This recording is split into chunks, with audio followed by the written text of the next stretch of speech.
And good afternoon, ladies and gentlemen. Welcome to the University of South Carolina at Aiken for today's softball doubleheader, a non-conference matchup featuring the visitors in the Limestone Saints and the USC Aiken Pacers. I am Marcus Johnson. Thank you for joining us on this Thursday afternoon.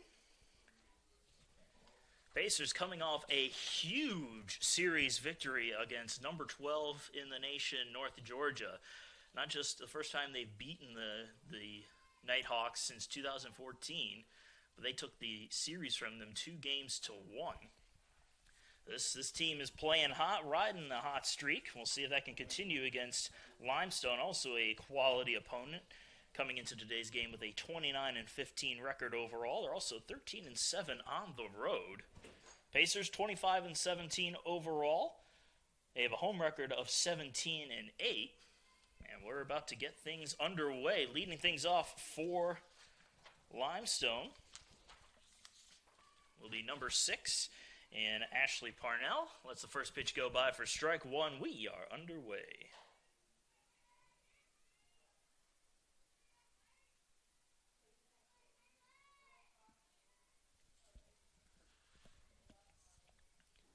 The 0-1 pitch on its way, and that one's going to be upstairs for a ball.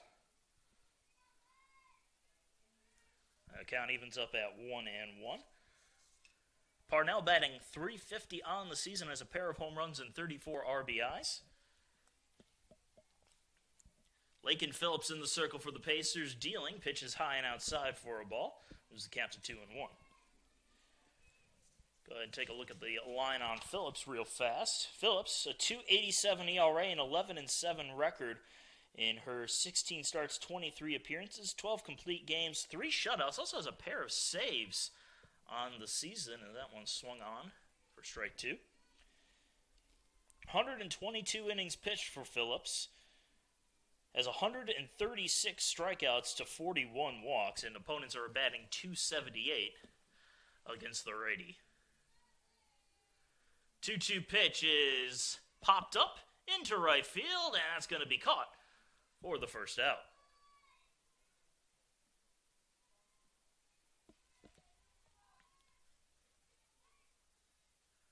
The one away as we'll see the number 2 hitter come up for Limestone.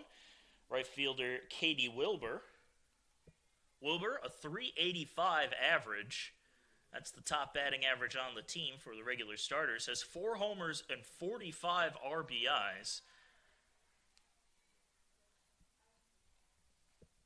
And all those numbers are also top on the team. 0-1 count. Phillips deals. This one's lined into the gap in left center. They'll drop in for a base hit.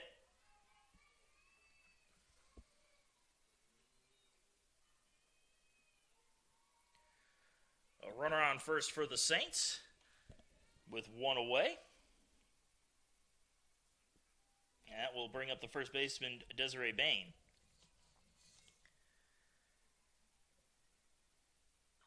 Bain batting just over 300 at .301. 3 homers, 20 RBIs.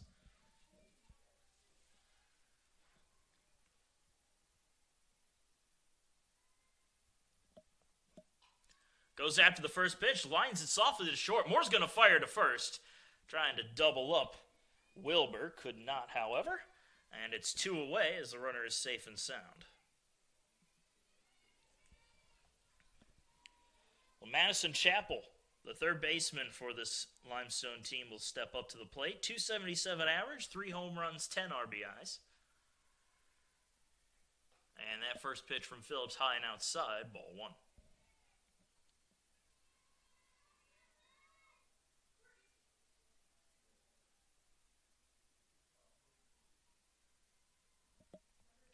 The 1-0 pitch is another pop-up, shallow right field, and coming on in to make the catch for the third and final out is Skylar Morley to end the inning. 1 runner left stranded as we move on to the bottom half of the first inning. Pacers coming to bat, all tied up at 0.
And welcome back, folks. Bottom of the first inning just about to get underway.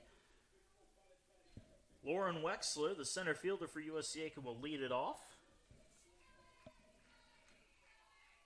Wexler batting an even .300 on the season. Has 8 RBIs as well.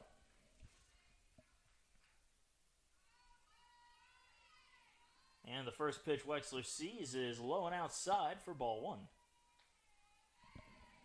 In the circle, Michaela Sizik for Limestone.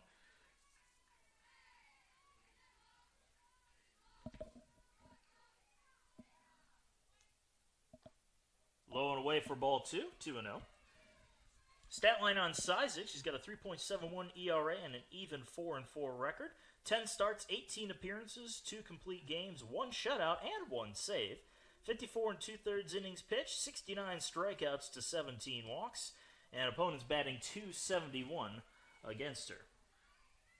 Count now 3-0 to Wexler. We'll see if she gets the green light here on the 3-0 pitch. That one goes right down the pipe. Wexler doesn't go after it, and it's 3-1.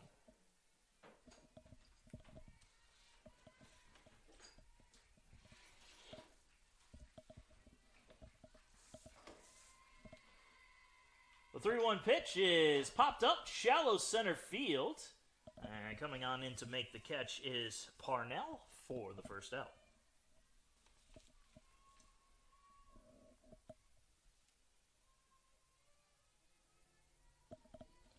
That'll bring up Brianna Dow. Dow working with a .336 batting average, has 5 home runs and 23 RBIs. And she goes after the first pitch, fouls it off for strike 1.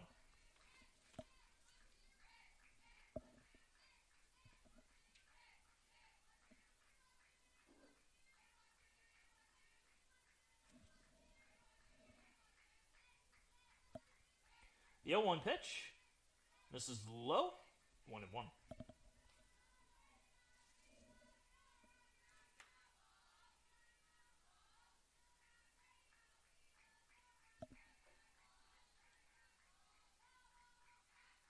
The 1-1 bounces in the dirt, and it's 2-1.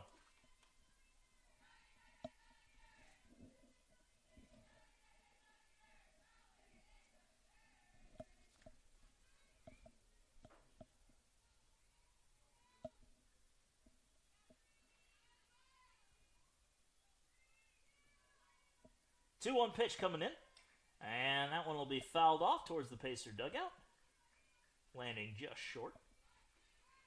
Count all even up at 2 balls and 2 strikes to the Pacers' second baseman.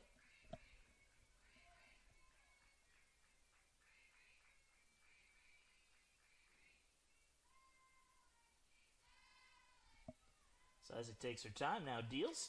And Dow lines that one into the gap in right field. That's going to go to the wall. Dow turning for second. The throw comes in off the mark. It's a 1-out double for Brianna Dow. Good piece of hitting from Bree Dow. And they'll bring up the catcher, Emily Ayers.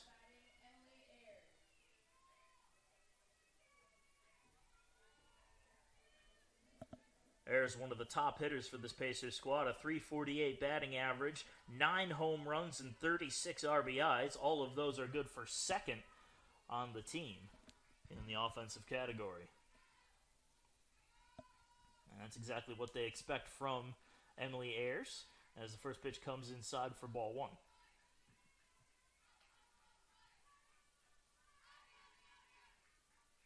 Pacers making a case for for possibly an at-large bid to the NCAA tournament. They're sitting just outside of the top 8 in regional rankings. Pitch outside for a ball, 2-0. Last we checked, they were sitting at 11th in the region, which is well within striking distance of that top 8. Low and inside, and it's 3-0.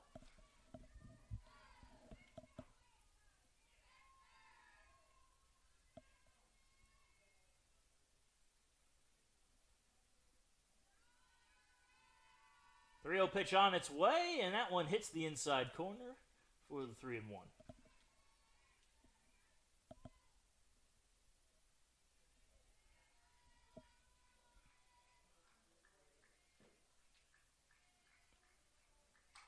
Ayers grounds this one through the left side for a base hit. Dow will stay put at third. It's a good solid single for Emily Ayers to put runners on the corners and bring up the shortstop KB Moore. Moore, batting .313 on the season, has 11 home runs and 30 RBIs. Her 11 homers are the top of the list for the Pacers, including that walk-off against North Georgia in the second game of the three-game set. Moore shows bunt, and Ayers takes off for second. And it looked like it was a hit-and-run type of play, and, well, we got the run part. Didn't quite get the hit part, though.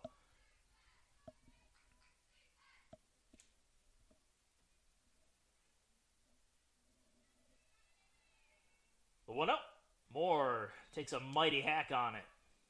He was kind of 1-1. Runners on second and third now for the Pacers, so two in scoring position.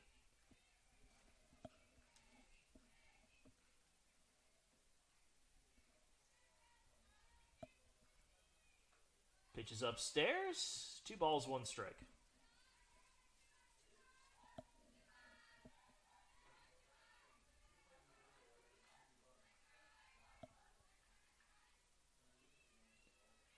The 2-1 pitch. Moore goes after that, slices that one into right field. Oh, a nice sliding catch made. Runner tags and comes home. Dow will score.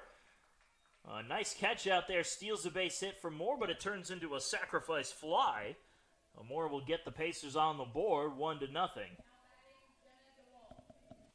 Got to give a lot of credit out there in right field to Katie Wilbur making that shoestring catch.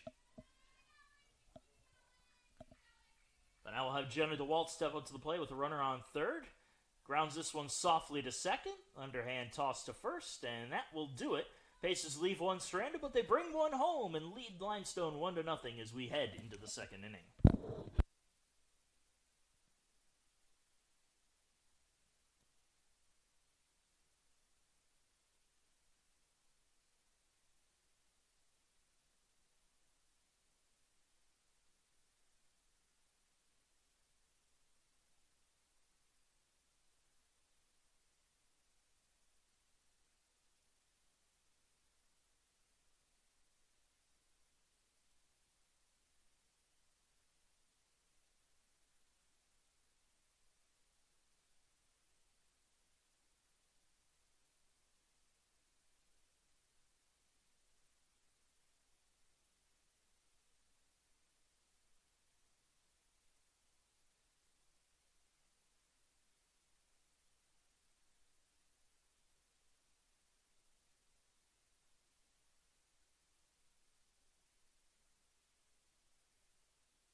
And to the top of the second inning we go.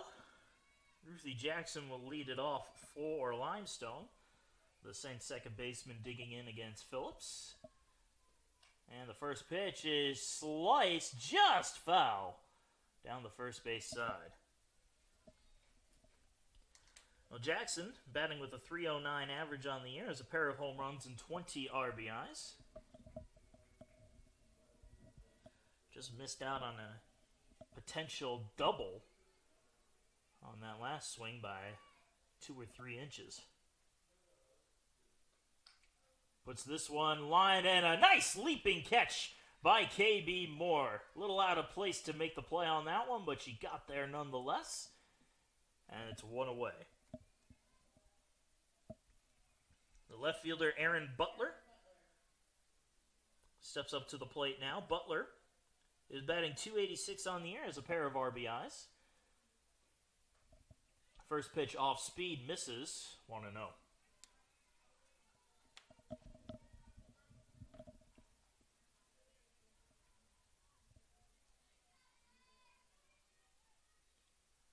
The 1-0 pitch misses low and away, 2-0.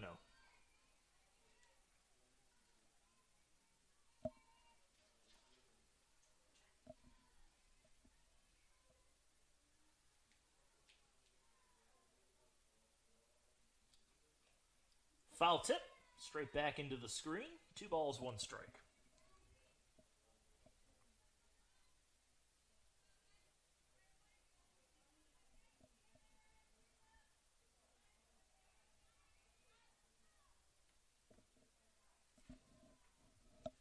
Two-one pitch on its way. A little liner just gets past the diving Dow. It was a tough play to make, even if she was in the right spot for it. Score that one a single for Aaron Butler.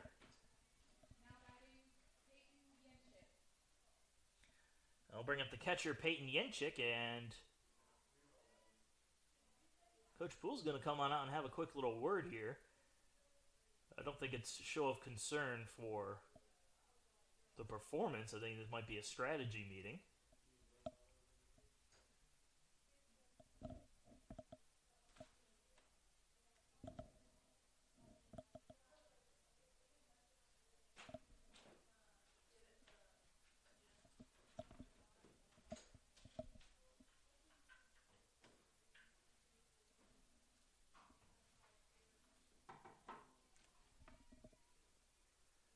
Meeting in the circle comes to a close. And we'll see just what the Pacers have cooked up here in the little break.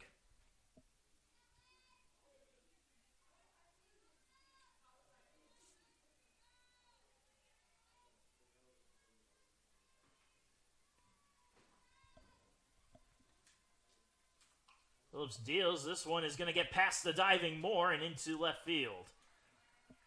Oh, another softly hit single. This one off the bat of Yenchik. And now Limestone has something going here with runners on first and second with only 1 out.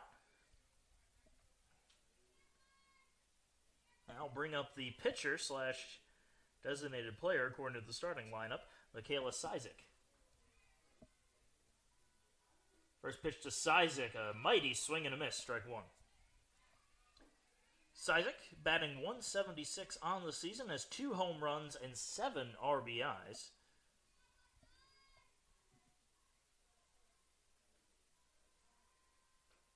Good fastball right down the middle, strike 2.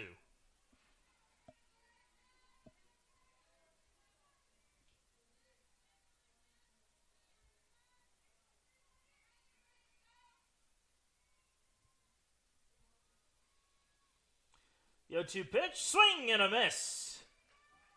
Phillips strikes out her counterpart on 3 straight for the second out. Now the number 9 hitter, shortstop Maddie Baker, will step into the box. Baker, .343 batting average, has 11 RBIs, and looking to add some more to that total with a runner in scoring position. Couldn't hold up her swing on a high fastball, strike 1.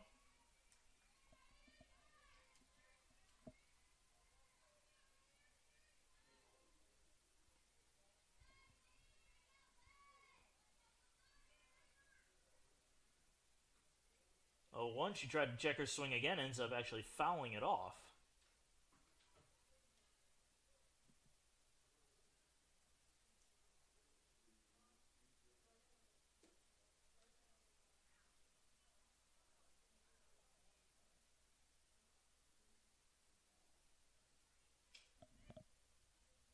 And now the umpires are going to get together to me. Maybe she didn't foul it off?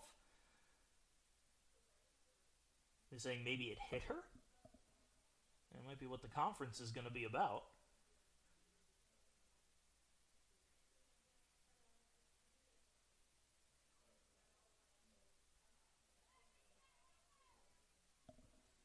So it counts either 1-1 or 0-2.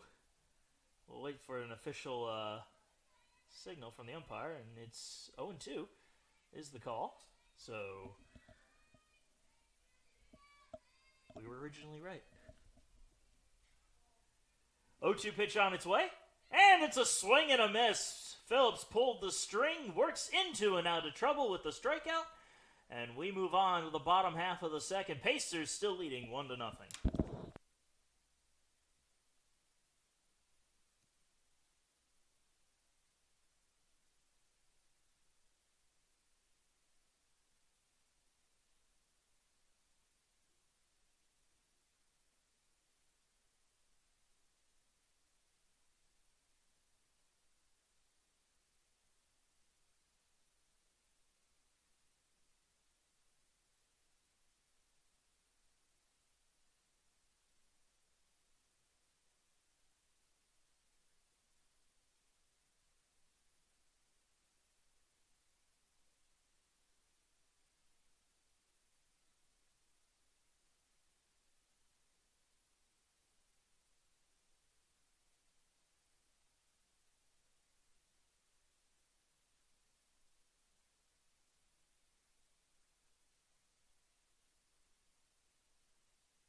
And to the bottom half of the second inning we go. Designated player Ashlyn White will lead it off for USC Aiken. White with a .274 average on the year. Goes after the first pitch, grounds it slowly to third. The throw to first, not in time. And it is an infield single for Ashlyn White to start things off. Nobody's at second base. She takes off. The throw to second is in time. White trying to take advantage of a opportunity she thought she saw, and instead she'll sit down as out number one.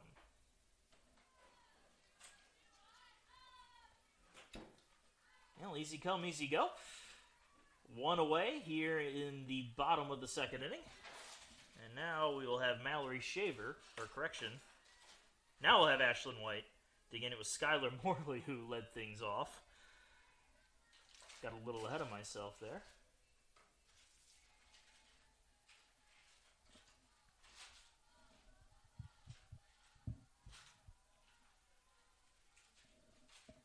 The 1-0 pitch is fouled off out of play, 1-1.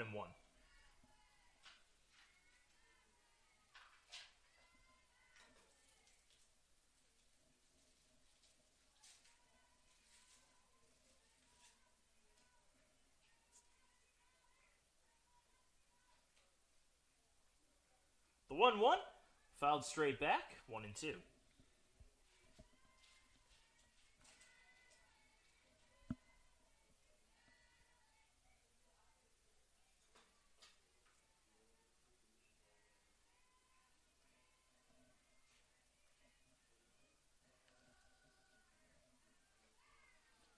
The 1-2 pitch, a ground ball to first, and they'll meet her in the baseline here.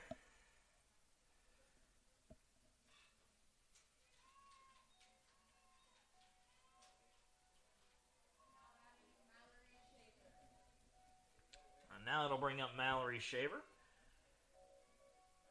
2 outs and nobody on for Shaver. Shaver batting .378 on the season.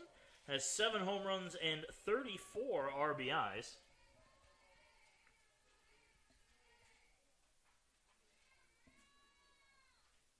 Swing and a miss on an off-speed pitch.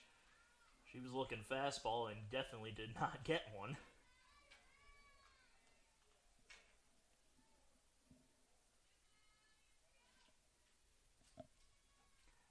The 0-1 goes way upstairs, airmailing that one for Ball one.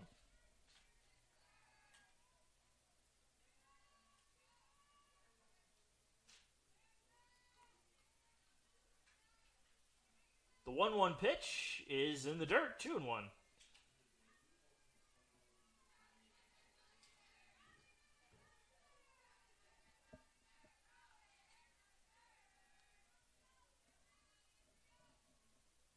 The 2-1 pitch is outside, 3-1.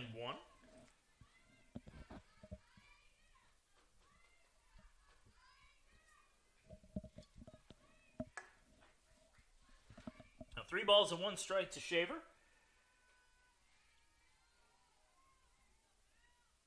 And a swing and a miss. Works the count full.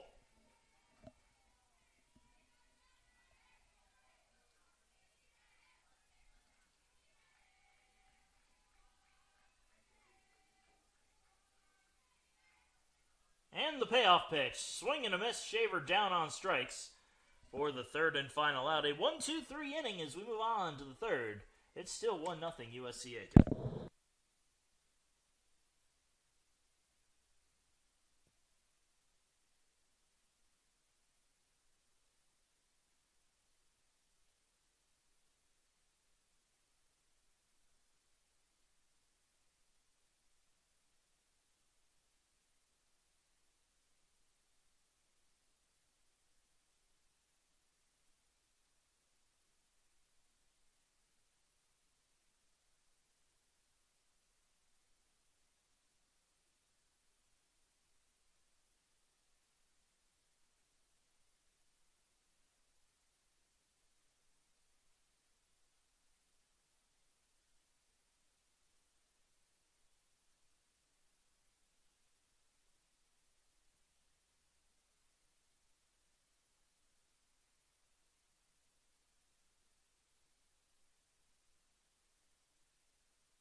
And we're wasting no time as we move to the top of the third inning. USC Aiken leading Limestone 1-0.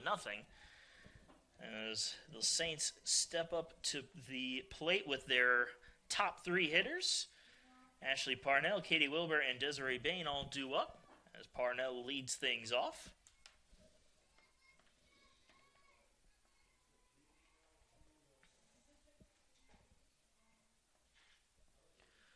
Phillips deals the pitch, and that's low and away for ball 1.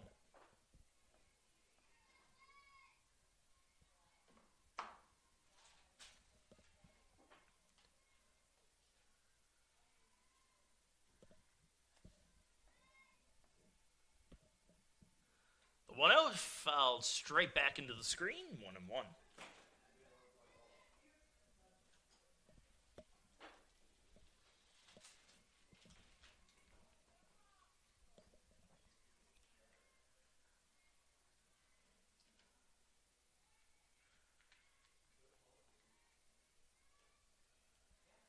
The 1-1 pitch is upstairs, 2-1.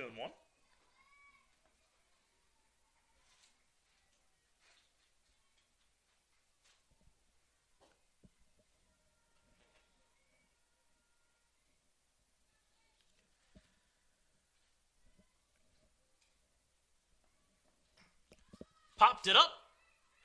Near home plate. Coming on in and making the catch is Taylor Butts from third for the first out. One away will bring up the right fielder, Katie Wilbur.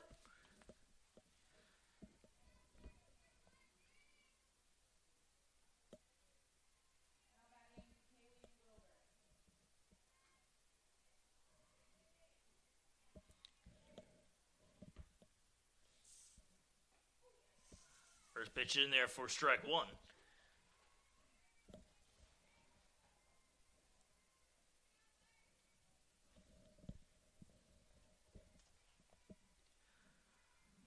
The 1 from Phillips is a fly ball out into right field, barely having to move, is Skylar Morley for the second out.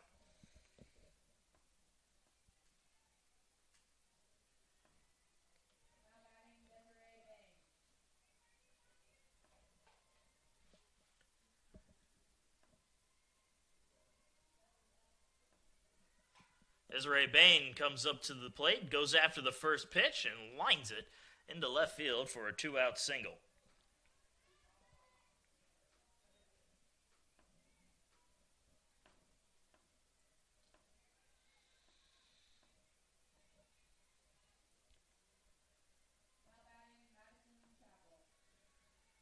That we'll see Madison Chapel step up to the plate now. 2 outs and a runner on first base for Chapel.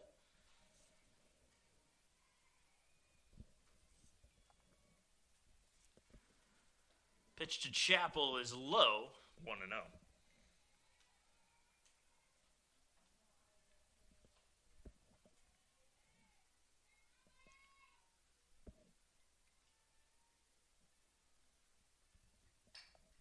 Lined into center field. That'll drop in for a base hit. A little bit of a 2-out rally here for Limestone as they have runners on first and second. And Ruthie Jackson coming to bat.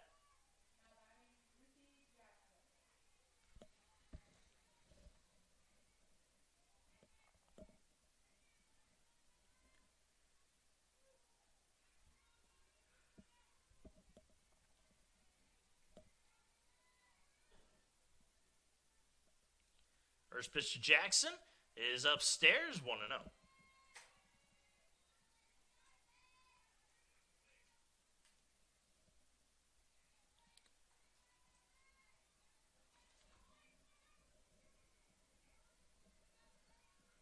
The 1-0 pitch, fouled off, and it's 1-1.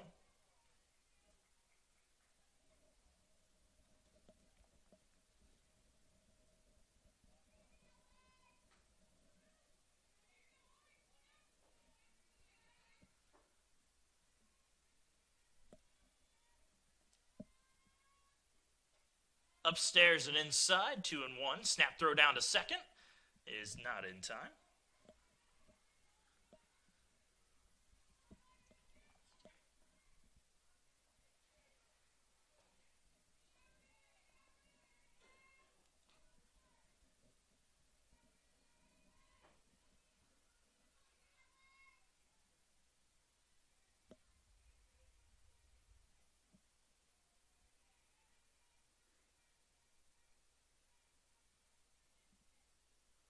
The 2-1 pitch is in there for a called strike, 2-2.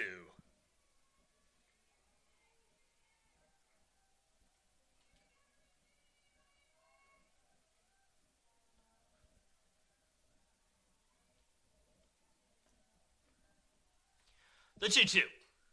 Popped up, right side, foul territory, and Shaver tracks it down for the third and final out. Once again, the Pacers work into a jam, but they work out of it, holding on to that 1-0 lead as we move on to the home half of the third.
And into the home half of the third we go. Pacers up 1-0 over Limestone, looking to add to that total as Taylor Butts will lead it off.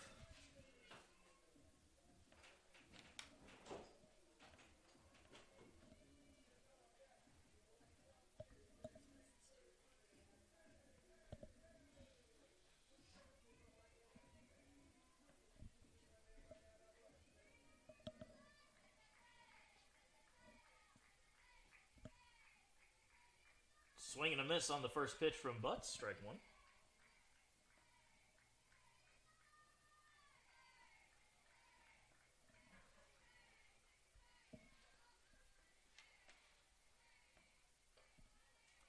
Ball misses, 1-1.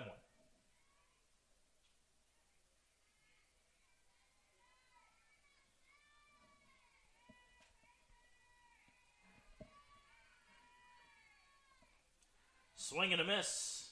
Count moves to 1-2.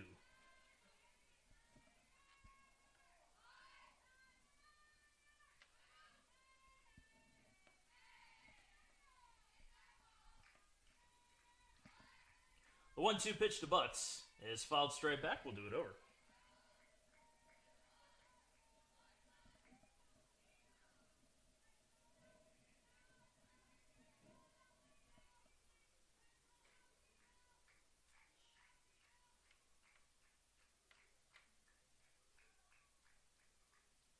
Off-speed pitch got Butts to go around as she strikes out for the first out. I'll bring us back to the top of the order with Lauren Wexler.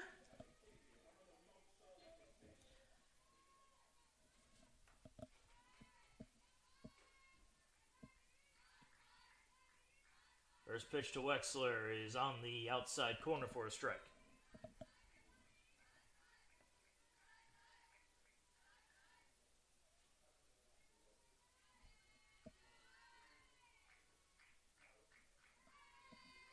The 0-1, outside, 1-1.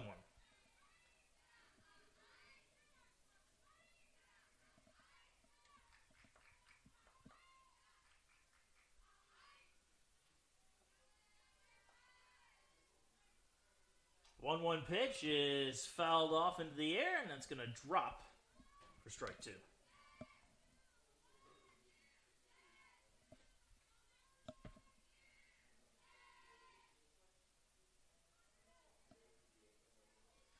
A 1-2 strikes the count to Wexler.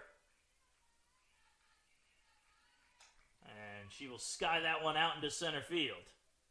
Fighting off the sun and making the catch is Parnell for the second out.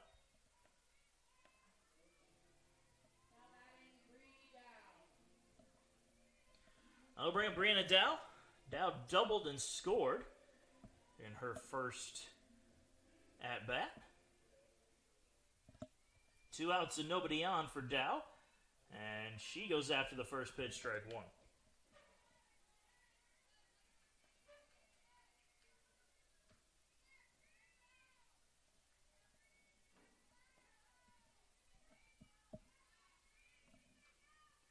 Ball in the dirt, 1-1.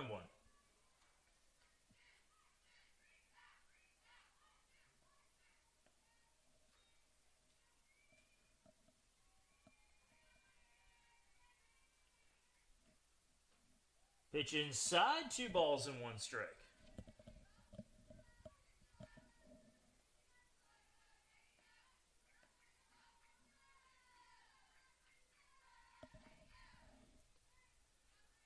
The 2-1 on its way, and that one will miss inside as well. 3 balls and 1 strike to the Pacers' second baseman.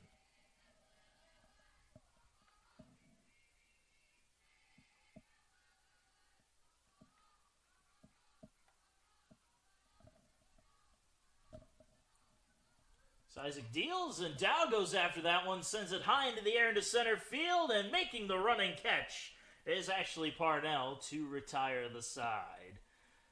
Another 1-2-3 inning. We're off to the fourth. USC Aiken still holding on to a 1-0 lead, but Limestone is coming to bat.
And into the top of the fourth inning we go. Pacers leading Limestone 1-0.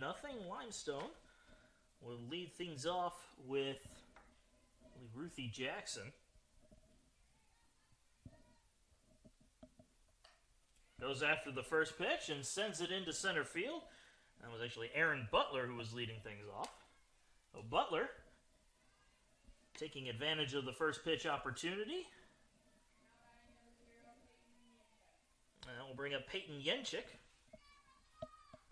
with a runner on first and nobody out.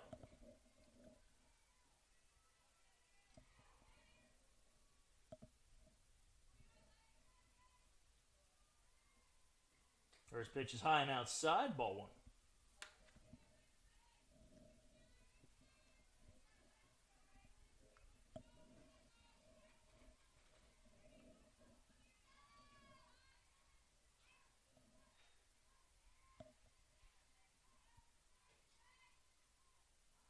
The 1-0.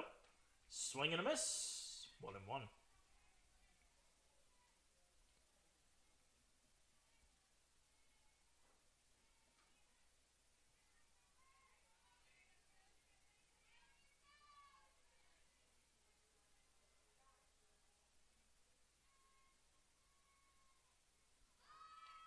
Show a bunch. It's bunted into the air, and charging on in and making the catch is Taylor Butts. Bit of a free out there.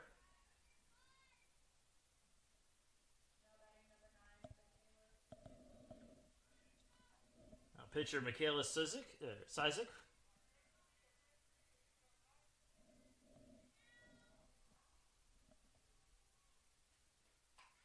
Goes after the first pitch. Coming on in and making the catch is Jenna DeWalt. She was in full stride to catch up to that one. To sit down, Sizik.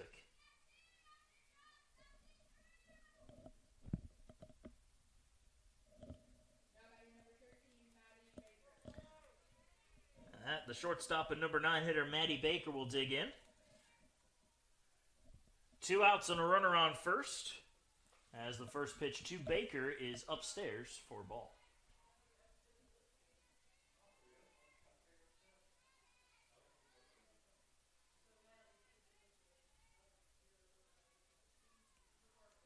The 1-0.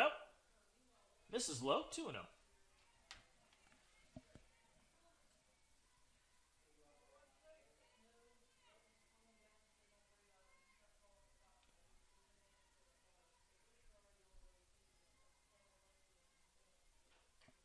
Two-0 pitch is fouled off out of play, 2-1.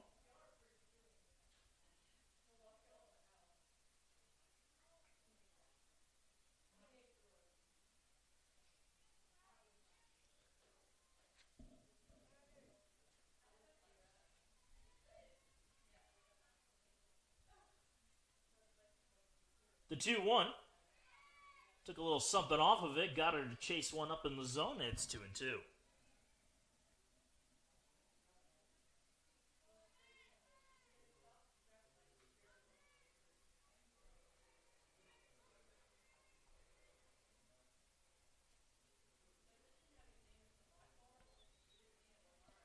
Two-two pitch fouled off. We'll do it over.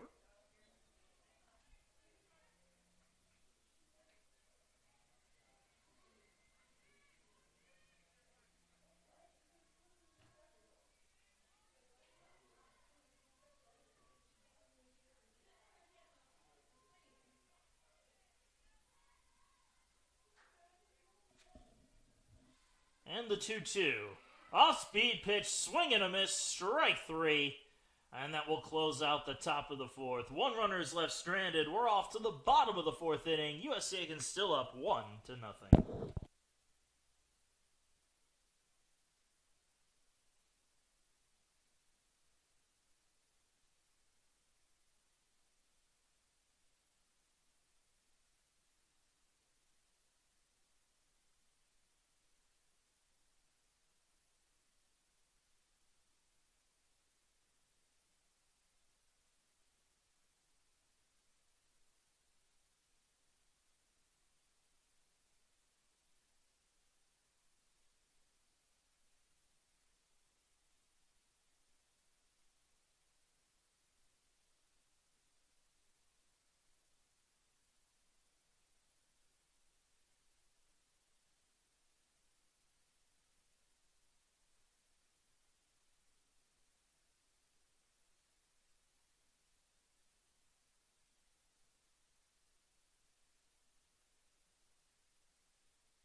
And to the bottom of the fourth we go. Emily Ayers will lead it off for the Pacers as she lets the first pitch go by for ball one.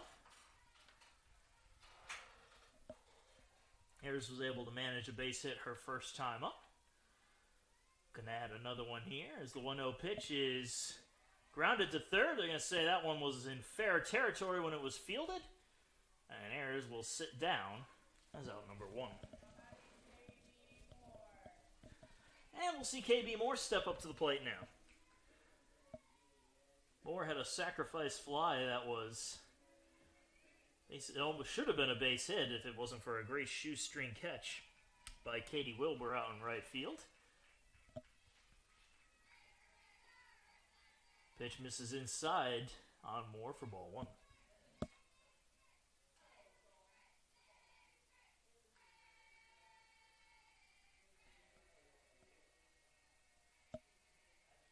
The 1-0. Swing and a miss. A mighty swing there from Moore. And it's 1-1.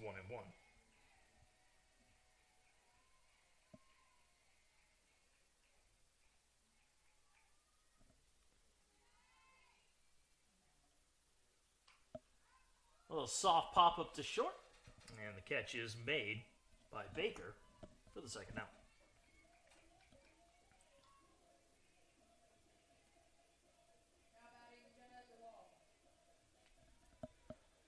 I'll bring up Jenna DeWalt now. Nobody on in 2 outs.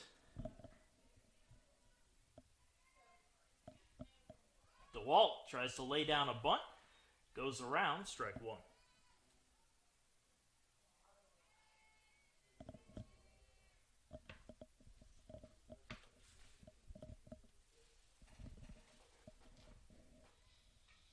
Fouled straight back for strike number 2.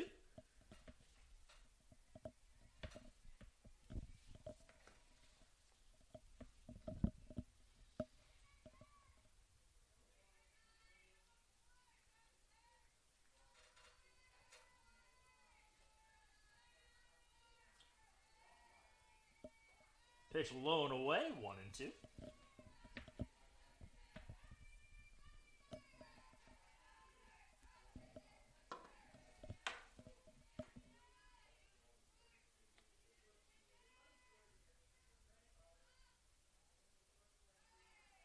Pitch misses, and it's 2-2.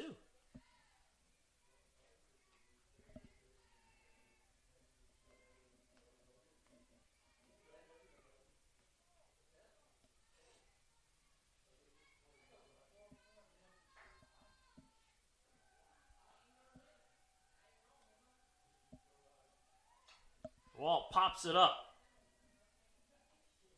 Straight to short, and Baker makes the catch for the third and final out. Another 1-2-3 inning. We're off to the fifth. It's still 1-0 USC Aiken.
Top of the fifth inning about to get underway.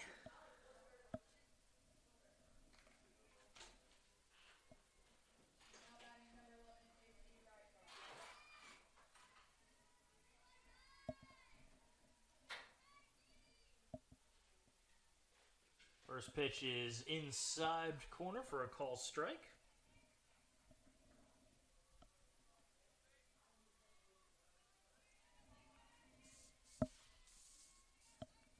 Macy Rycroft is in the box right now, as she fouls off the 0-1 to make the count 0-2.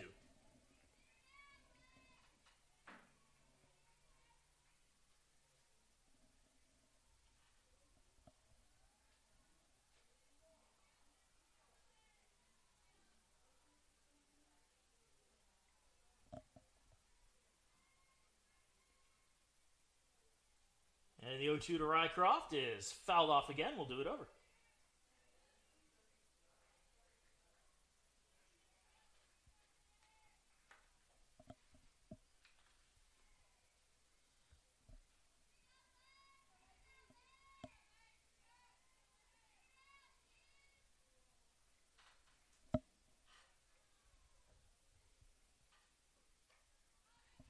Another foul ball spoils another pitch.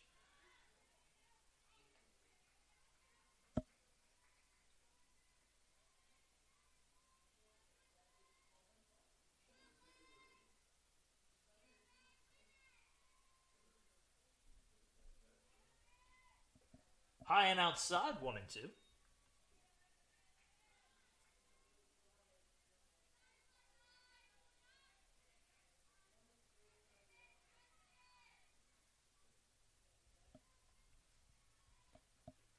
Swing and a miss, chasing one upstairs for the strikeout, and the first out of the inning.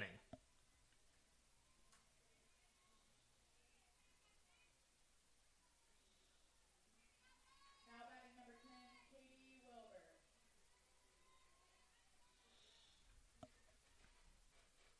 Katie Wilbur will now dig in with 1 out and nobody on.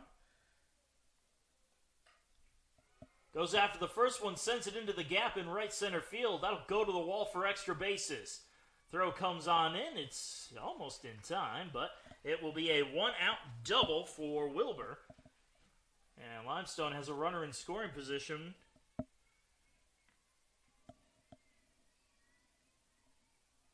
we'll see Desiree Bain come up.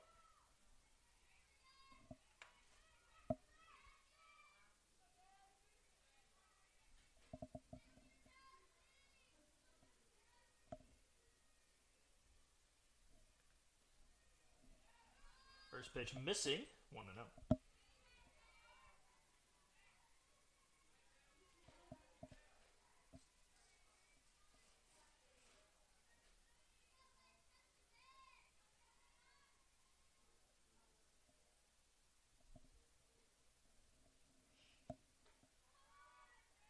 High and outside, and it's 2-0.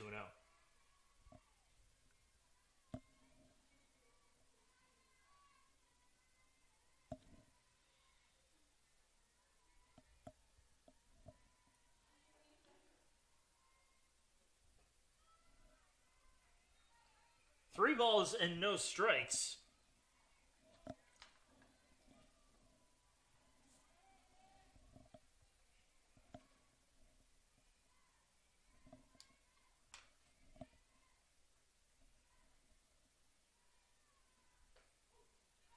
In there for a call strike, and it's 3-1 to Bain.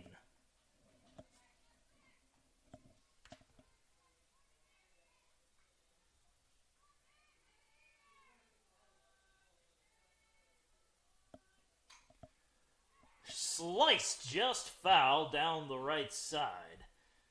And that one stayed fair. It would have easily been extra bases and an RBI. But instead, the count is now full.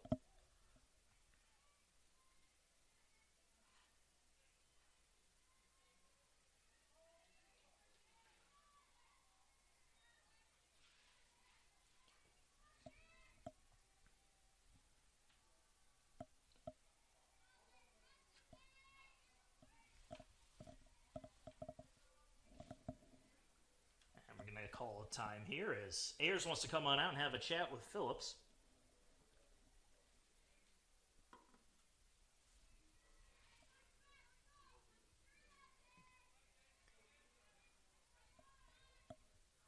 Well, just a quick little chat and we'll get right back to it. Awaiting the 3-2 pitch. And Phillips deals the payoff pitch. Swing and a miss. Got her to chase it out of the zone. And Bain down on strikes for the second out. With that, we will see Madison Chappell come to bat. 2 outs and a runner on second. First pitch to Chappell. Bounces. Ayers keeps it in front of her, however, and that'll hold the runner at second. And we're going to get another call of time here, as Coach Poole wants to come on out and have a little chat. We'll take a short break. Be right back.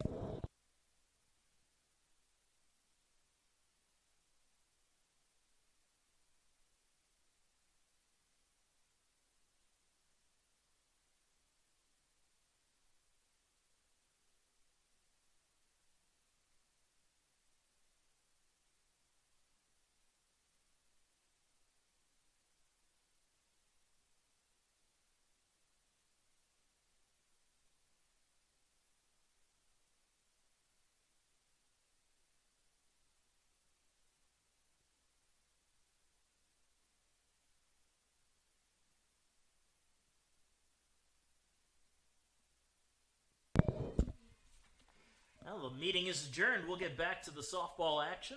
1-0 count. Madison Chappell, the batter.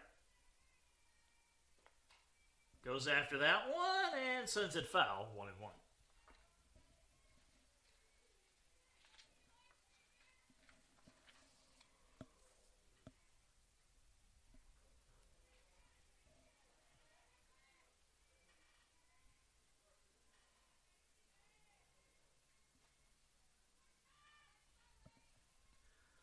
The 1-1 pitch is fouled off, and it's 1-2.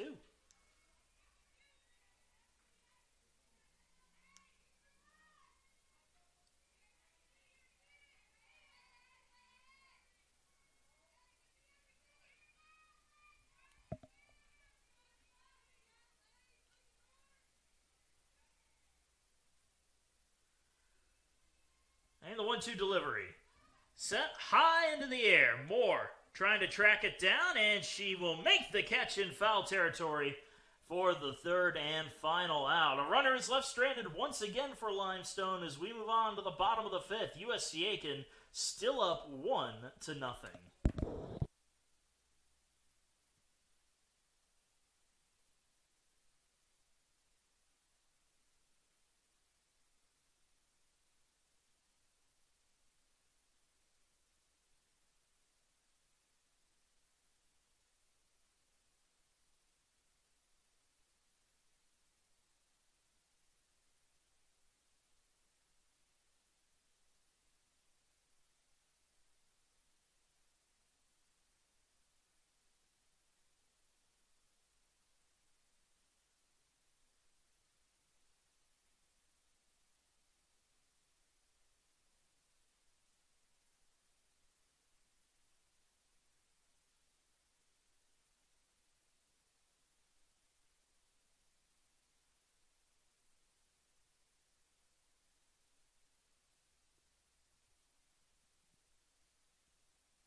And welcome back, folks. We are in the bottom of the fifth inning of this game one of the doubleheader between USC Aiken and Limestone.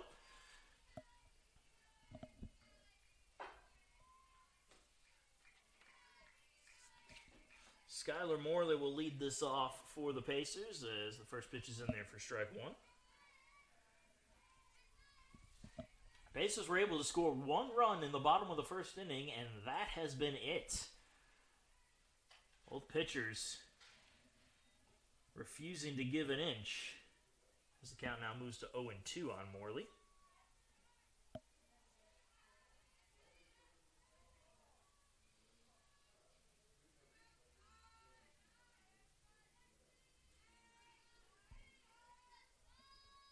Delivery. A little bit of a check swing looper, and that one will be tracked down by Maddie Baker for the first out.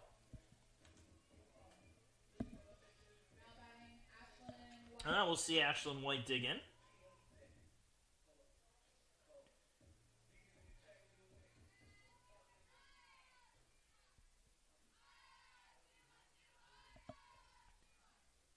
First pitch to White is low and outside.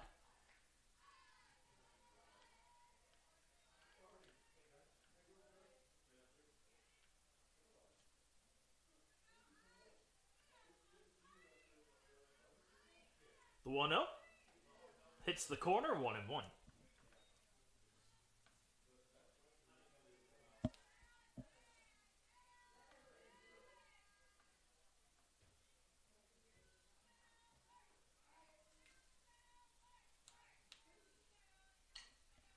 Grounded foul, and it's 1-2.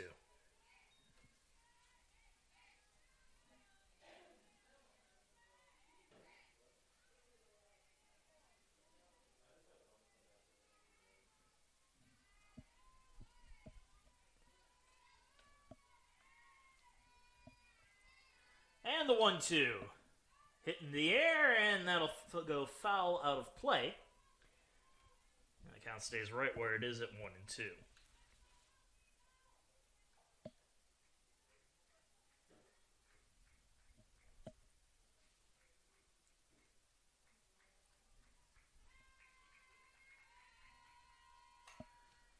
Lined into center field. Coming on over and making the catches, Parnell for the second out. Now batting Mallory Shaver.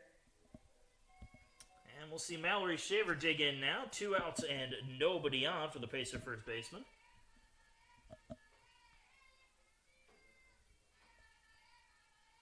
Pitch is low for a ball, 1-0.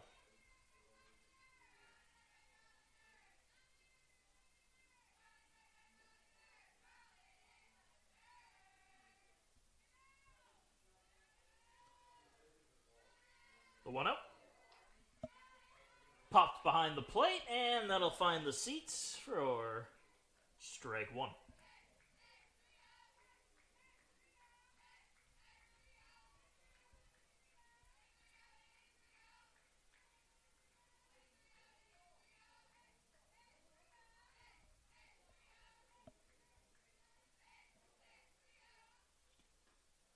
Low and inside.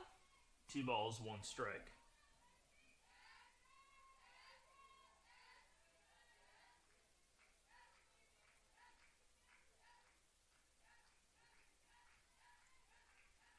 And the 2-1 pitch. Upstairs, 3-1.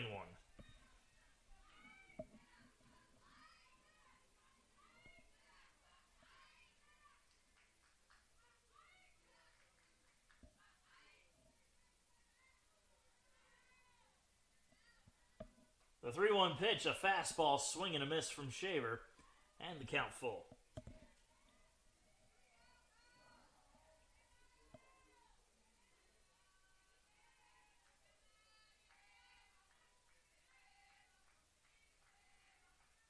Payoff pitch is fouled off. I think that was fouled off of Shaver herself. Oh, we'll do it over.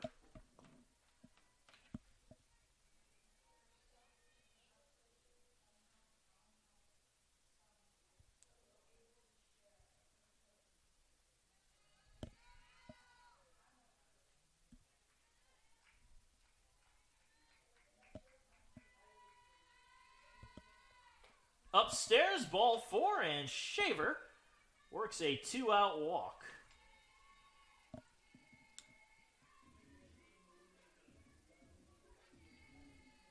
batting Taylor Butt. Now looks like we're going to have a pinch runner come in for Shaver. I believe it's going to be Courtney Leisner. Indeed it is Courtney Leisner, who will come in to pinch run at first base. Taylor Butts is supposed to be the batter, but we might have a pinch hitter come in for her as well.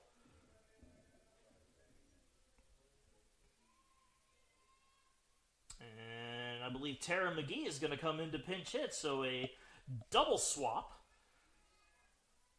for the Pacers, a pinch runner and a pinch hitter. Up to bat, Tara McGee. Pitch running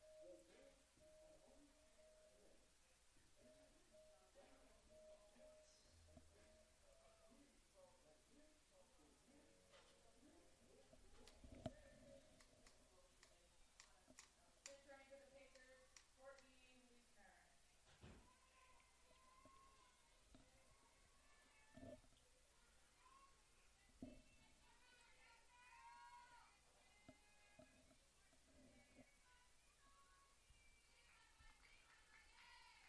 First pitch to McGee is popped up right back to the circle, and a nice diving catch by Maddie Baker to close out the bottom of the fifth inning. One runner's left stranded. We're off to the sixth. It's USC Aiken 1, Limestone nothing.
Top of the sixth inning getting underway.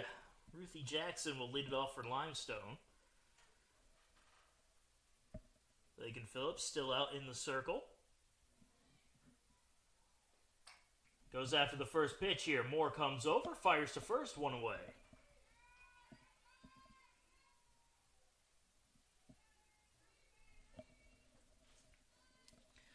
Bring up the left fielder, Aaron Butler. Now batting number 1, Aaron Butler.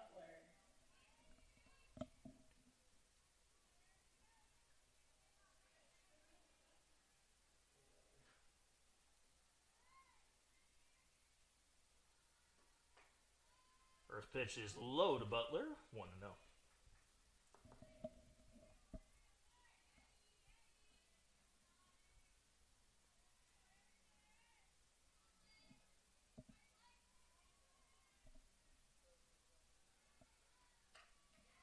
Is sent out into center field. Right there to make the catch is Wexler for the second out. Now batting Peyton Yenchik. So catcher Peyton Yenchik digs in, 2 outs and nobody on.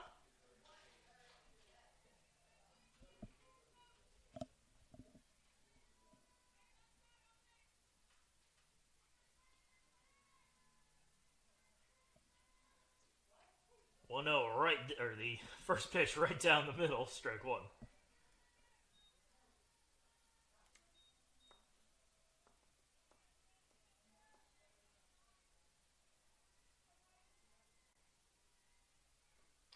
Oh, one popped up behind the plate, and it'll go out of play, strike two.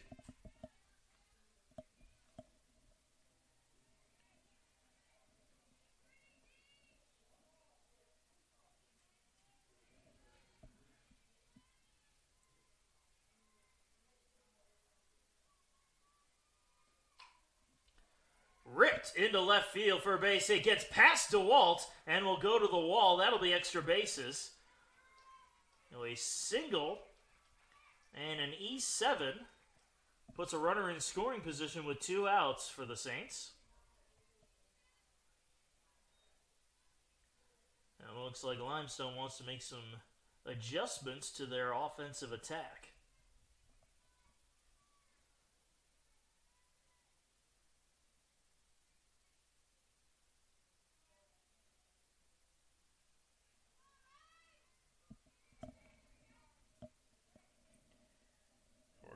A pinch hitter come in. Now batting Reagan Bristol will now hit, and we're also going to have a pinch runner head on out. That pinch runner. I want to say it's Faith Calloway, but I'm not 100% sure. I thought I saw an 8 on the back of the jersey.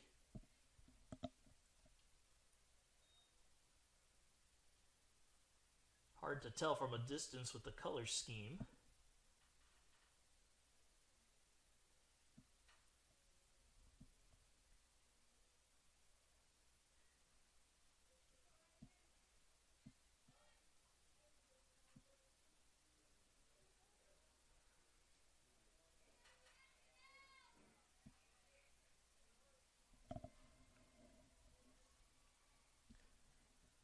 Bristol will hit. Possibly Callaway will run.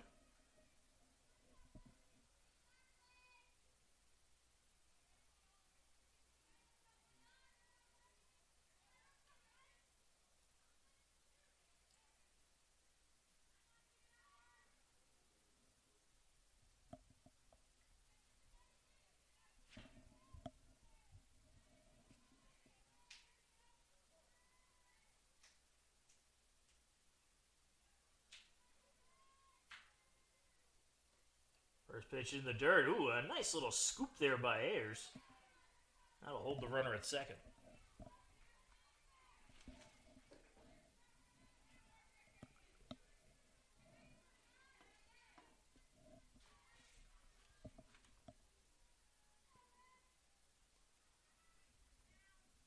The 1-0.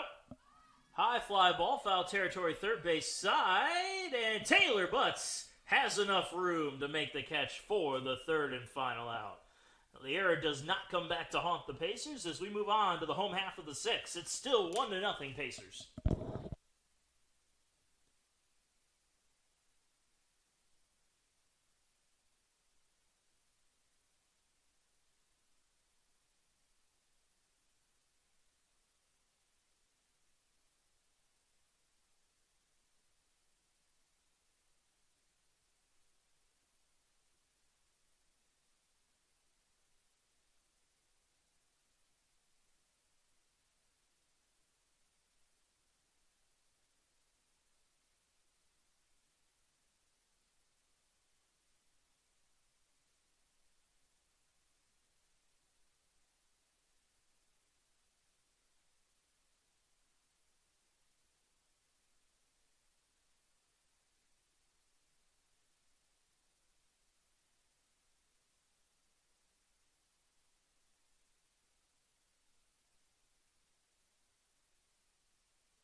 So we go to the bottom of the sixth inning. Lauren Wexler will lead it off along with the rest of the Pacers top of the order. And Wexler goes after the first pitch for strike one.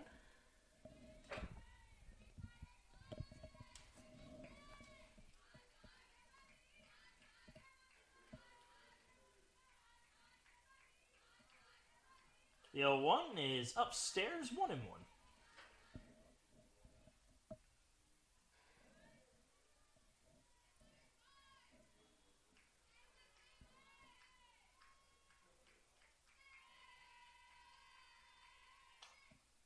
Soft ground ball to first. And Desiree Bain takes it herself for out number one. Now batting Bree Dow. So Bree Dow digs in now with one away. Dow still the only runner to cross home plate. And that was all the way back in the first inning. First pitch low and away, 1-0.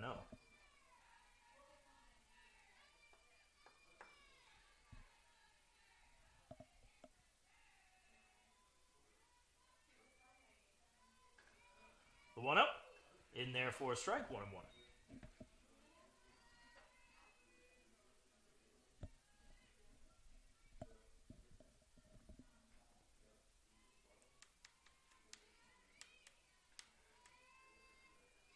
The 1-1 pitch misses inside, 2-1.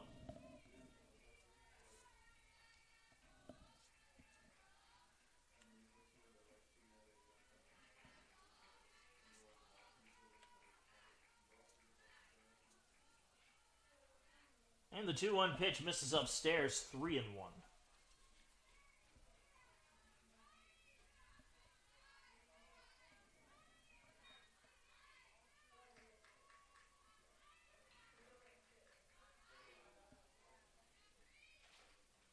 Down the middle, and the count full.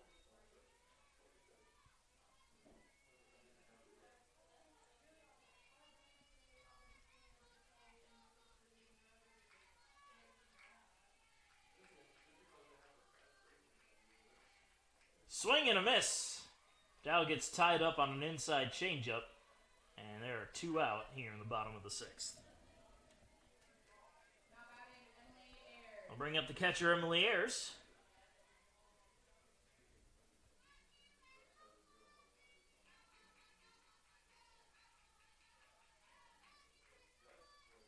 Swing and a miss on the first pitch. Strike 1.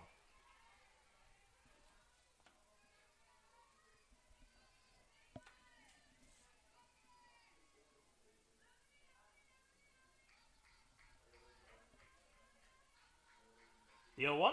Upstairs. 1-1.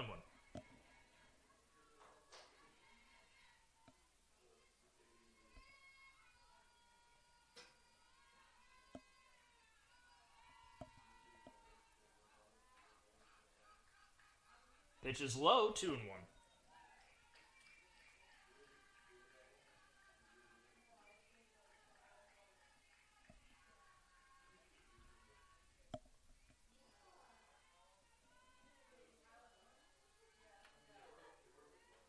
The 2-1 pitch, upstairs, 3-1.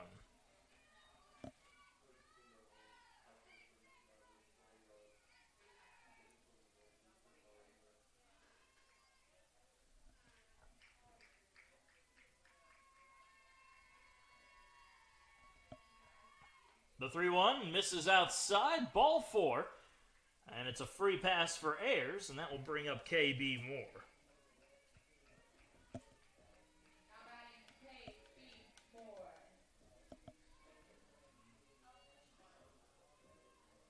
Two outs and a runner on first for Moore.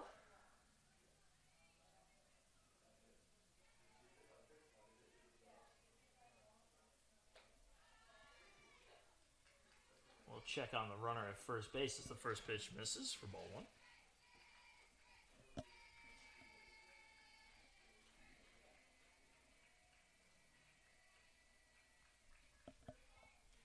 Off-speed pitch gets a swing and a miss from Moore. 1-1.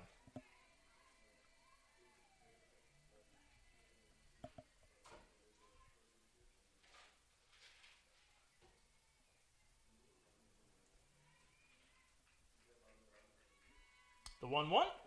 Outside corner, 1-2.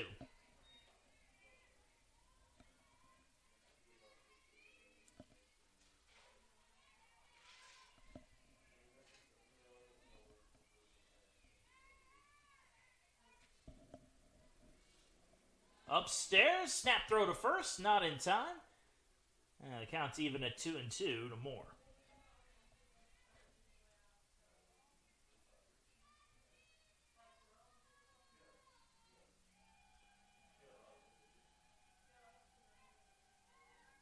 Moore fouls that one off, and we'll do it over.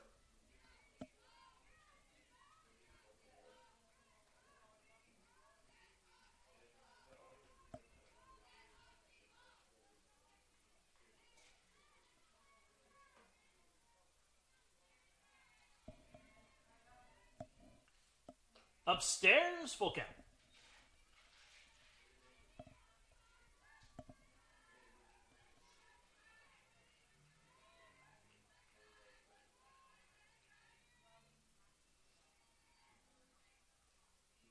And the payoff pitch. Soft pop up to third, and the catch is made for the third and final out. Pacers leave one stranded, but we move on to the top of the 7th. USC Aiken still leading 1-0.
And welcome back, folks. Top of the 7th inning about to get underway. Pacers trying to close this one out with a 1-0 lead. Natalie Ruth will lead things off for Limestone as the first pitch misses upstairs from Phillips, ball 1.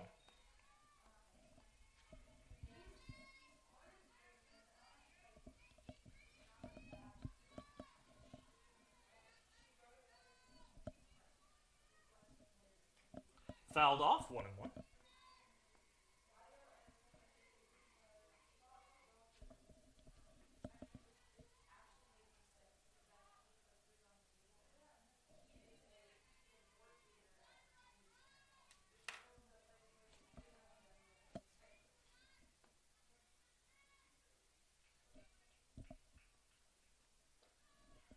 Pitch misses, and it's 2-1.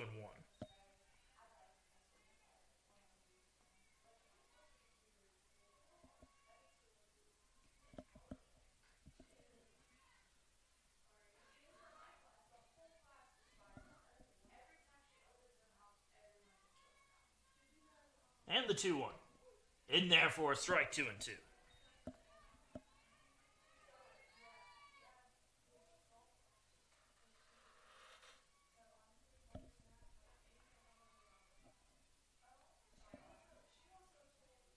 And Phillips deals. Swing and a miss, strike 3. Ruth down on strikes for the first out.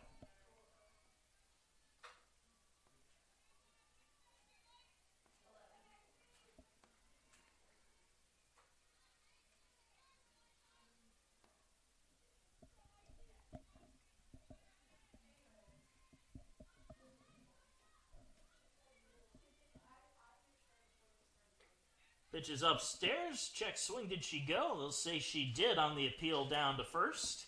0-1. Well, the batter is Macy Rycroft.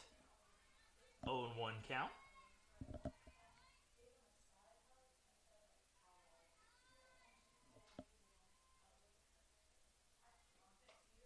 Turned on and sent high into the air, but fouled. 0-2.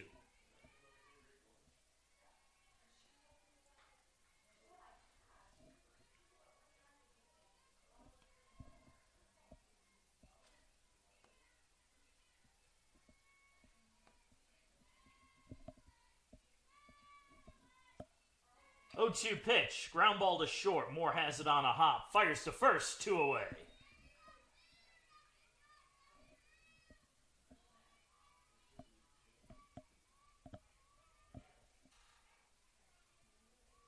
Ball took a weird hop on its way to short, but Moore able to stay with it the whole way.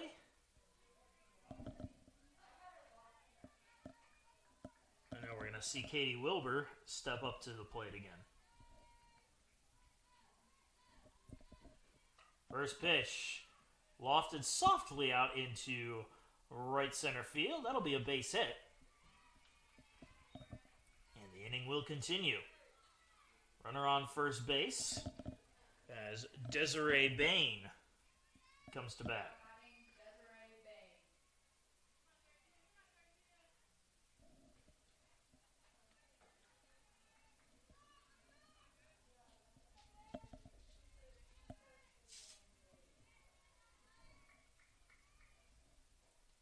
First pitch low and inside. 1-0.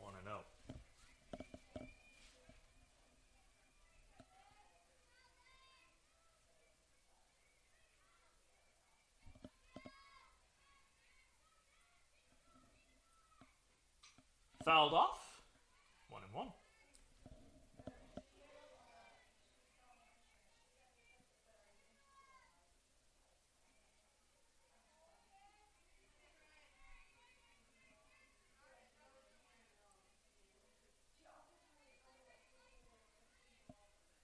The 1-1 pitch is fouled off out of play, and it's 1-2.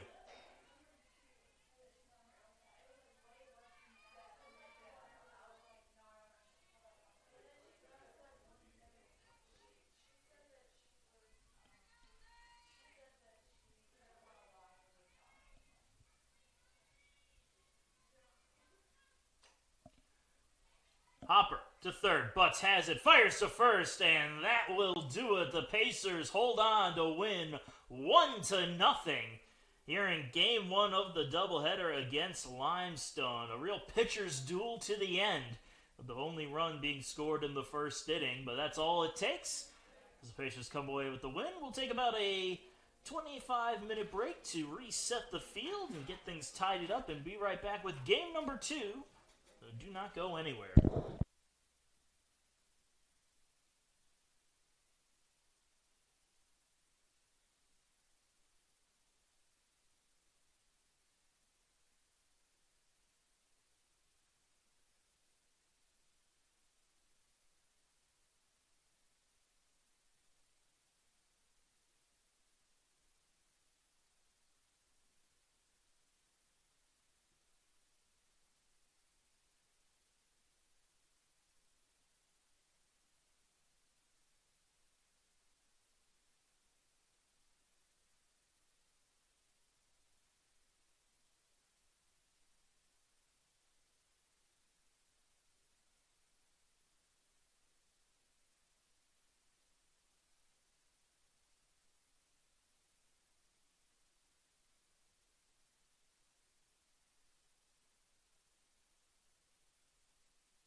Welcome back, ladies and gentlemen. Marcus Johnson here, bringing you the action from Game 2 of the doubleheader between Limestone and USC Aiken. Pacers took Game 1 by a score of 1-0. One run in the first, and that's all it took to give the Pacers the win. Game 2 about to get underway. In the circle for USC Aiken is Peyton Baker. Baker boasting a 13-6 record in her 19 starts and 21 appearances as she deals a first pitch strike to get us underway here for the second game.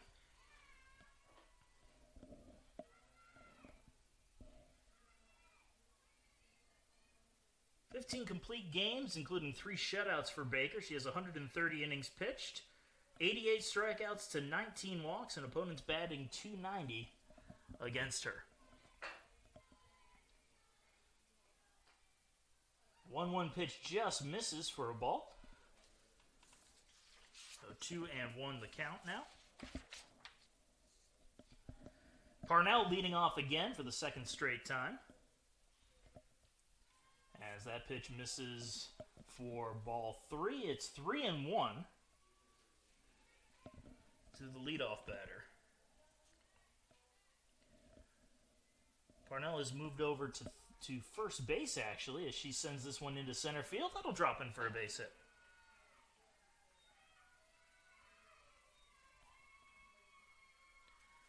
Oh, base hit for Parnell to start things off. That will bring up Wilbur, Katie Wilbur. Wilbur has moved over to second base for the game now, as she was in right field in Game 1.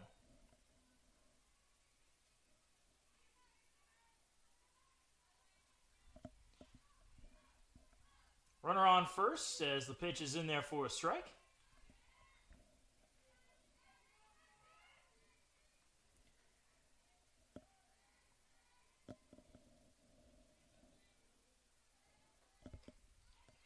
Snap throw to first. That one not in time. 0-2 count to Wilbur.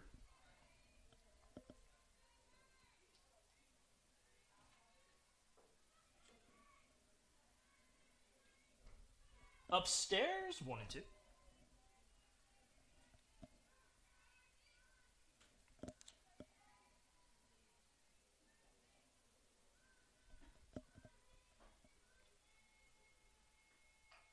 Ground ball to third.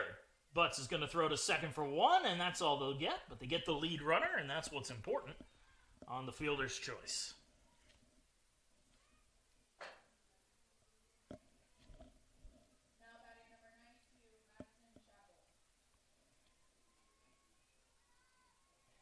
Madison Chappell will dig in now. Runner on first with 1 out.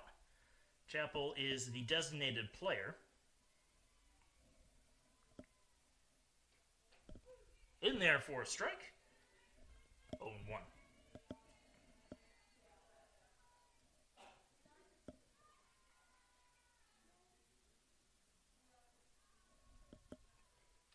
Fouled off, 0-2.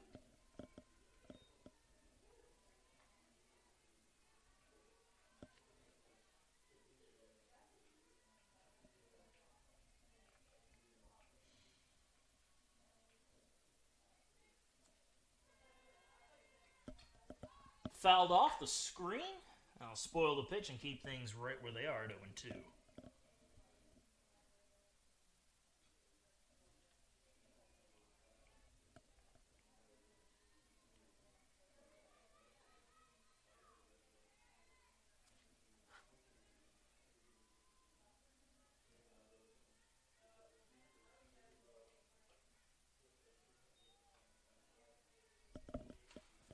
I count 1-2 now to Chappell.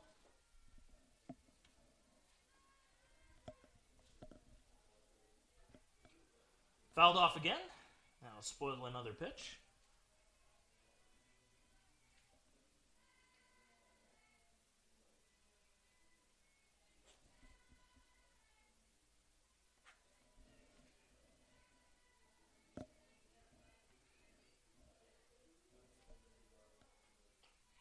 Just misses the outside corner 2-2.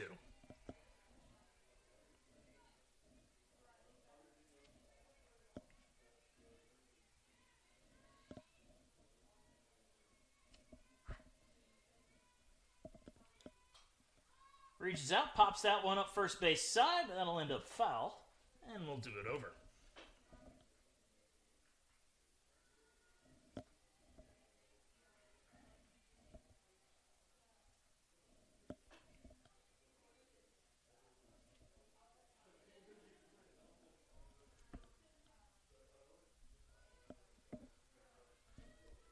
And again, the 2-2 pitch from Baker is popped up. This one in the field of play, right to Brianna Dow, who makes the catch for the second out.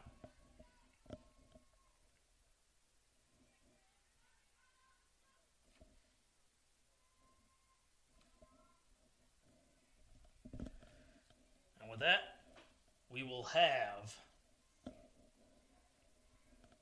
Caroline Ruth come up to the plate, swing and a miss on the first pitch, strike one. Caroline Ruth getting the start in the circle here in game number 2. And she slaps that the other way on the run. Can't make the catches. Skylar Morley advancing to third on the play.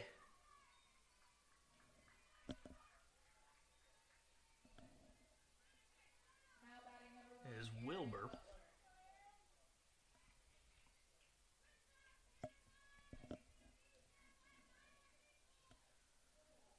A left fielder in Butler, Aaron Butler, will dig in.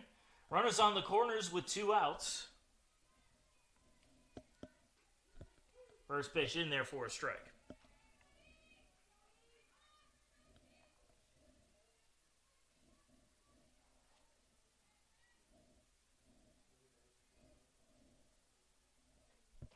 Swing and a miss, 0-2.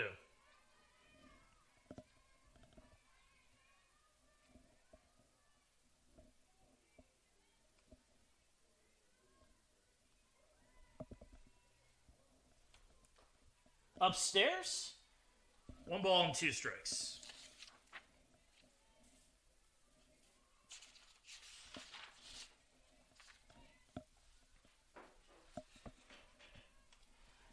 Baker deals. This one will be grounded foul. And we'll do it over.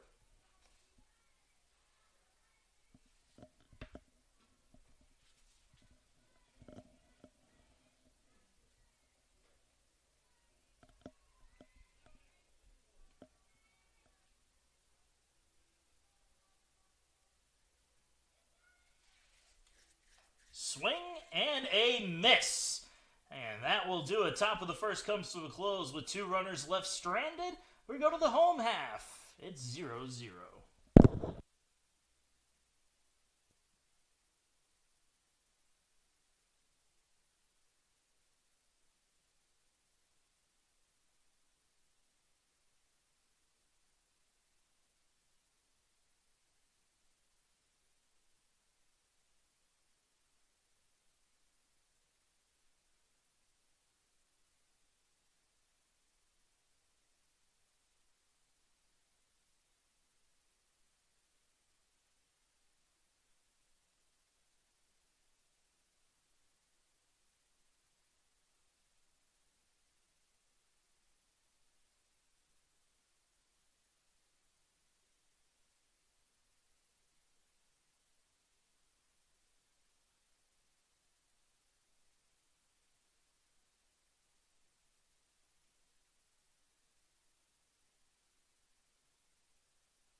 Bottom of the first inning, Lauren Wexler will lead it off for USC Aiken. She will face number 77, Caroline Ruth. Ruth, the top pitcher in the rotation with a 2.24 ERA, a 9-3 record in 10 starts, 21 appearances. As that pitch misses outside for ball one. 87 and 2/3 innings pitched, 4 complete games. Has 76 strikeouts to 33 walks, and has an opponent batting average of just .216 on the year. In there for a strike, and it's 1-1.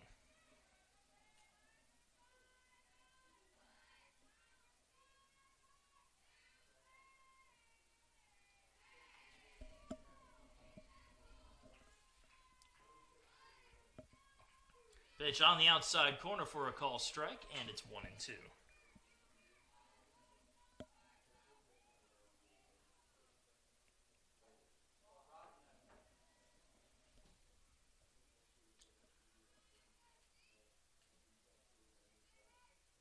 We get a little stoppage in the play. Umpire came to check on things, as did the coach of Limestone, Amy Yates.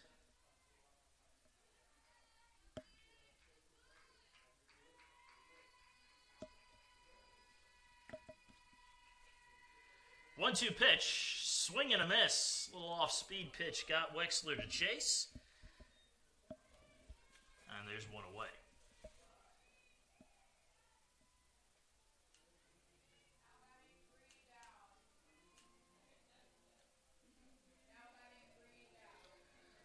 So Brianna Dow will dig in now. 1 out, nobody on. Dow responsible as the only run scored in that first game. And she slices that one the other way into right field, and the catch will be made by Adkins for the second out.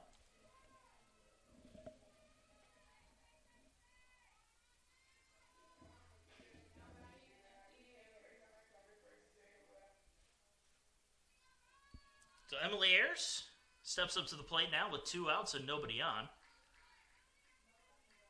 First pitch to Ayers is on the inside corner for a strike.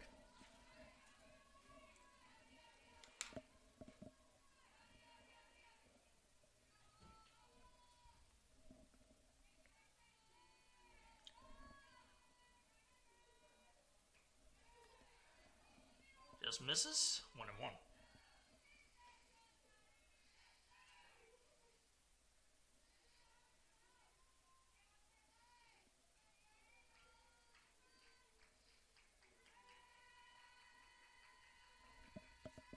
The 1-0.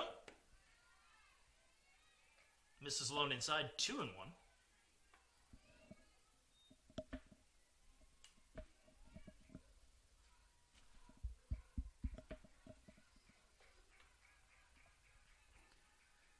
And the pitch to Ayers. Outside. 3-1.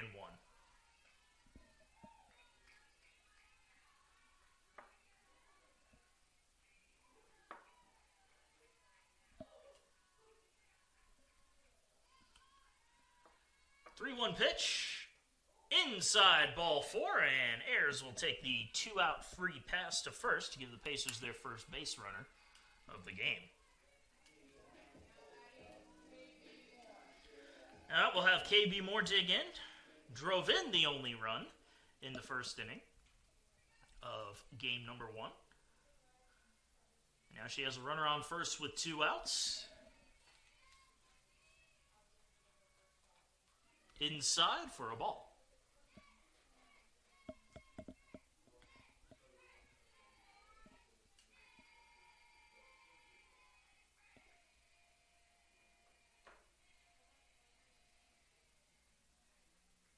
Off-speed pitch just drops into the zone.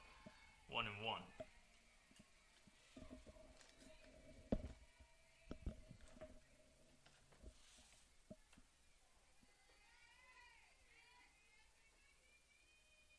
Swing and a miss. Moore chasing one that tailed away, and it's 1-2.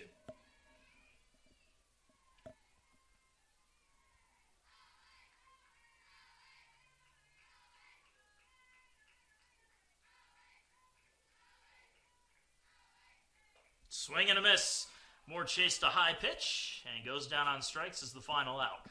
1 runner left stranded. We're off to the second. Still a scoreless affair.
welcome to the top of the second inning.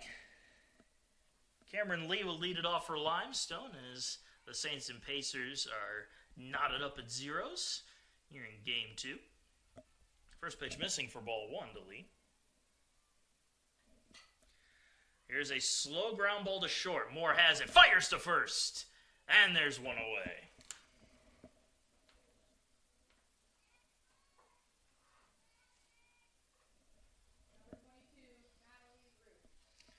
So Natalie Ruth will dig in now. Ruth the catcher.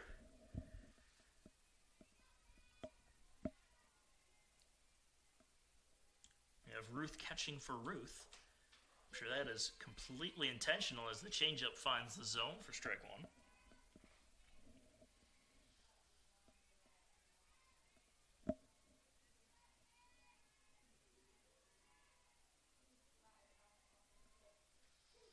Low and away, but it's called a strike, and it's 0-2.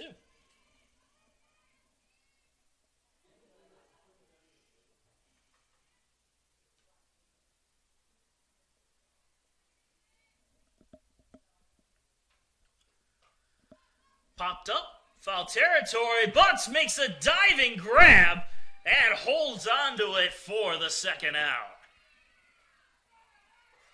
Taylor Butts went all out for that one, making a beautiful catch.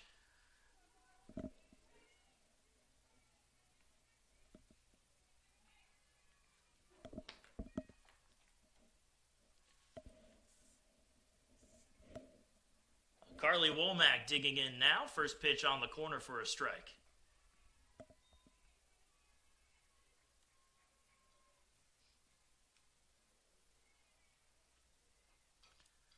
Chopped foul, 0-2.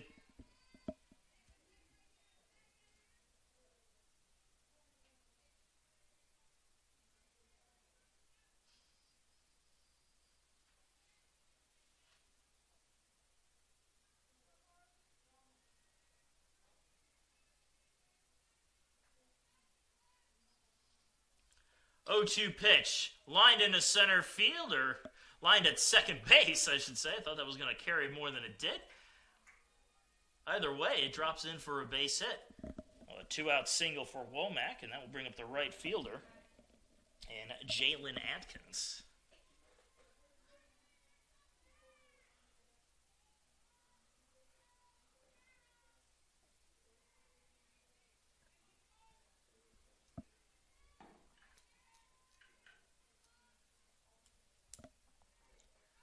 Runner goes, swing and a miss, throw down to second, is in time. Ayers guns her down as Moore applies the tag for the third and final out. Into the bottom of the second inning we go. It is still 0-0.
Well, some good defense gets the Pacers to the bottom of the second inning, as Jenna DeWalt will lead it off for USCA.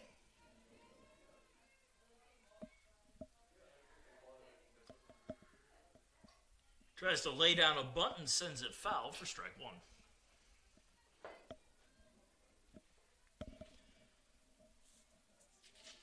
DeWalt hoping to use her speed to get a board. She is 26 for 28 in terms of stolen bases, so you know she's got some good speed. The 0-1 again lays down a bunt, sends it right back to the circle. Quick throw to first, and DeWalt is down as the first out. A little too much behind that bunt as it got back to the pitcher rather quickly. And now Skylar Morley will dig in with one away.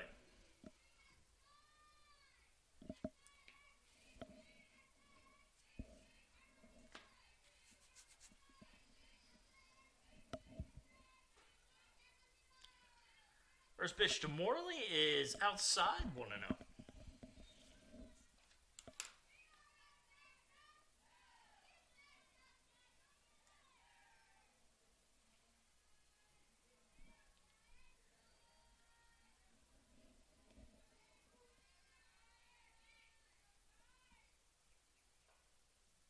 This is inside this time, 2-0.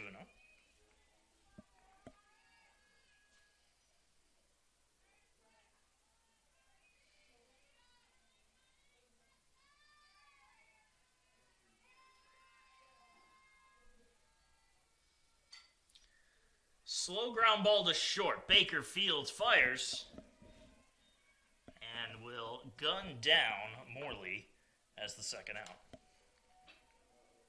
Now batting, Mallory Shaver.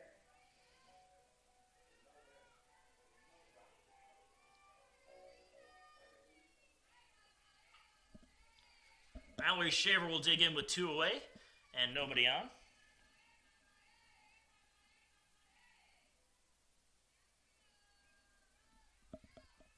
Shaver chases a high pitch, strike one.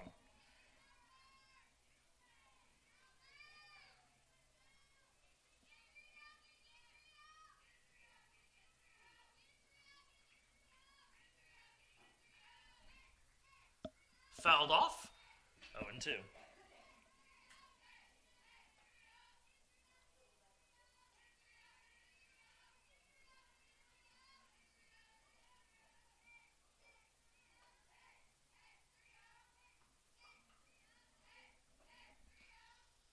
Upstairs, 1-2.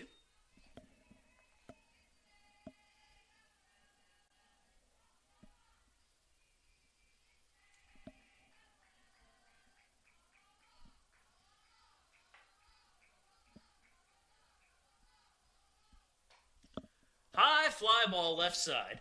Foul territory, and that one is going to just drop. It was just out of the reach of Lee over at third. I think it went off the end of her glove, but she was trying to make sure she didn't run into anybody over by the Saint dugout.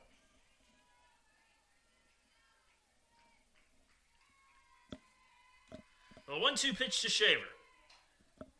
It's pop foul again. This one will end up out of play, so we'll do it over.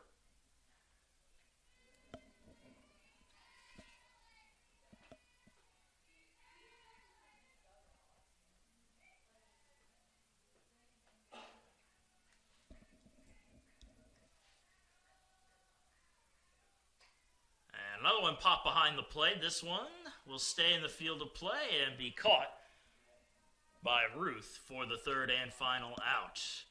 Well, 1-2-3 inning as we go to the third. It is still scoreless.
Into the top of the third inning we go. Adkins will lead it off for Limestone, the number 9 hitter.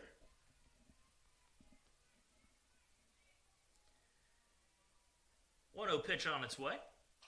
And that one is a little pop-up to second. Right there is Dow for the first out.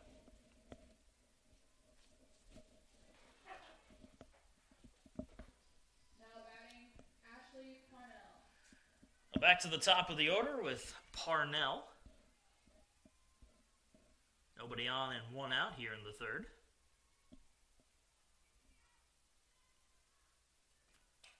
That one is fouled off out of play, strike one.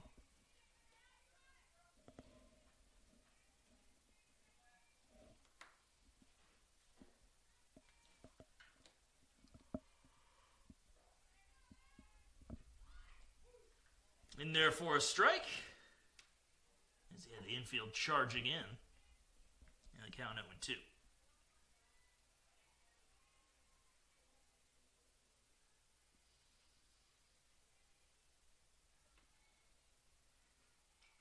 Fouled straight back into the screen. We'll do it over.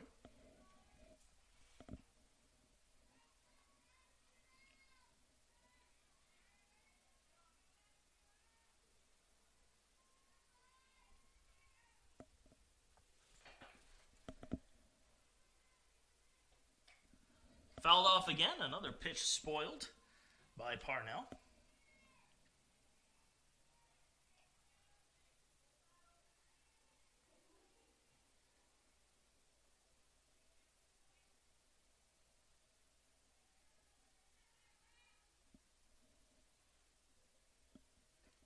Swing and a miss. Parnell chases a pitch upstairs for the second out.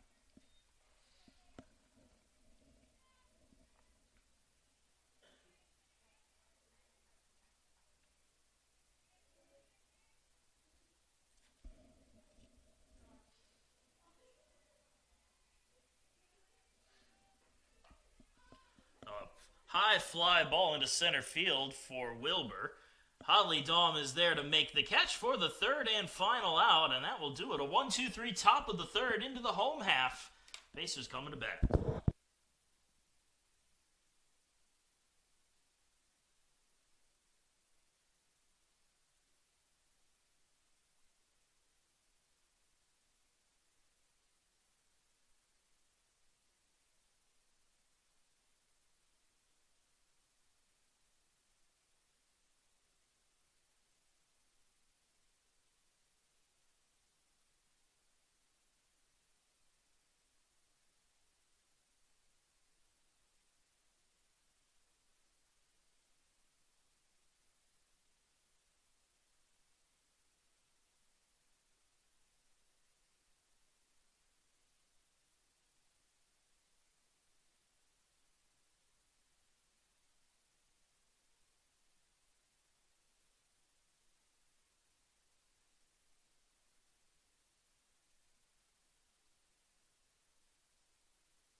And welcome back, folks. We move into the bottom half of the third inning. Pacers and Saints tied at 0. And Holly Dahm will lead things off for USC Aiken here in the home half of the third. Dahm goes after the first pitch, fouls it off for strike one.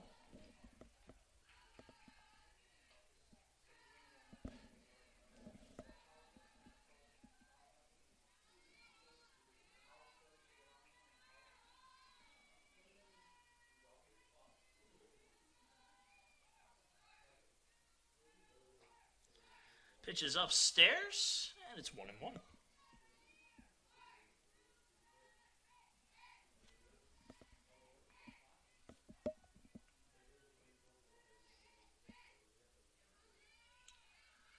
The 1-1 pitch is fouled off,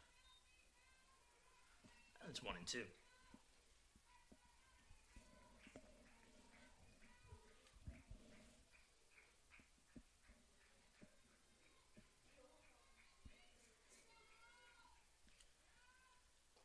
Upstairs, 2 balls and 2 strikes, counts all evened up.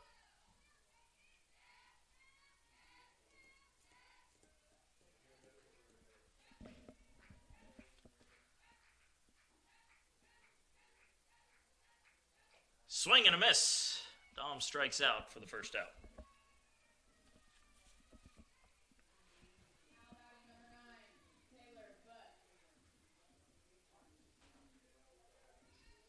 And now we'll have Taylor Butts, the number 9 hitter, get her first at-bat of the game.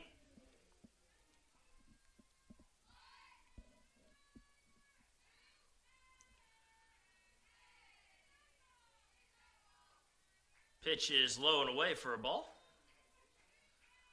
Nobody on and 1 out here in the bottom of the 3rd inning.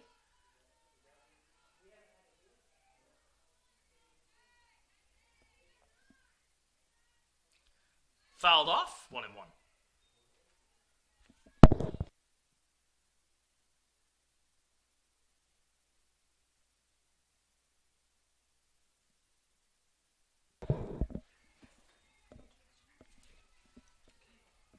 The 1-1. Outside, 2-1.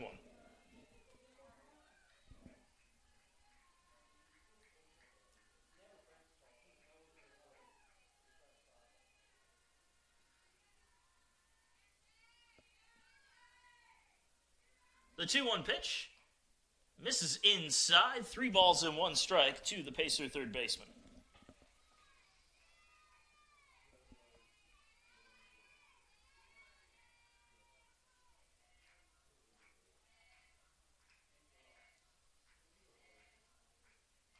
Fouled off, and the count is full.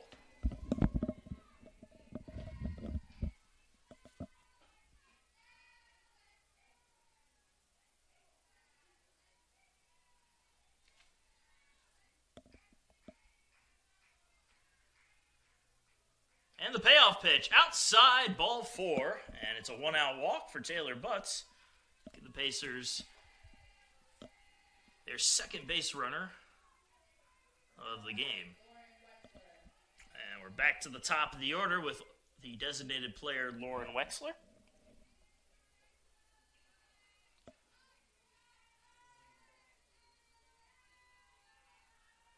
First pitch to Wexler is on the corner for a strike.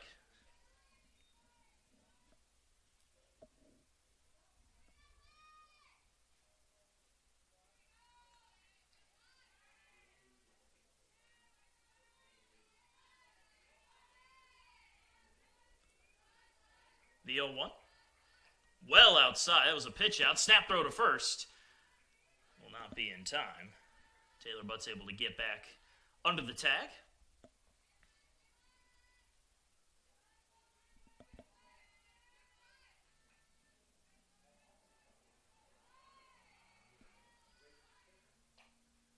Line right back to the circle, throw to first, and they are able to double up Taylor Butts to close out the bottom of the 3rd inning. A little bit of an unlucky break for the Pacers, but we move on to the top of the 4th. Still no score.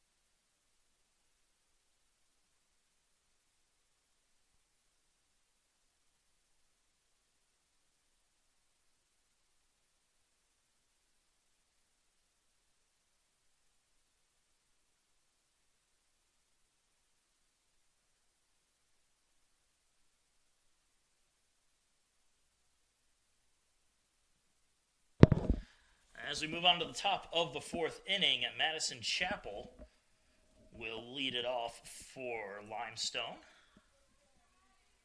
Chapel, again, the designated player for this Saints squad.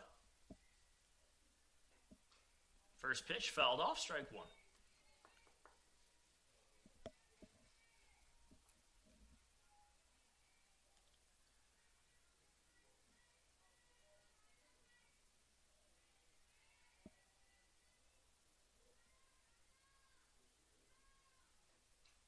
Fouled off, 0-2.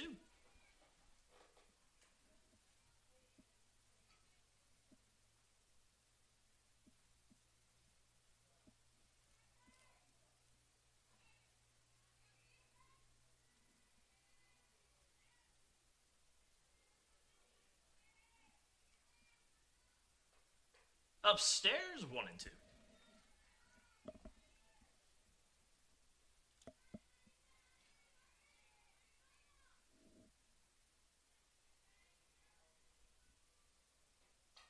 Reaches out, flies that one out into right field. Catch is made by Skylar Morley for the first out.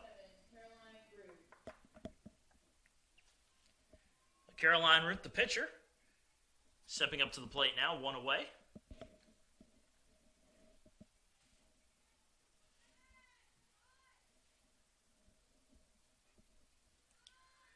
Pitch is low, 1-0.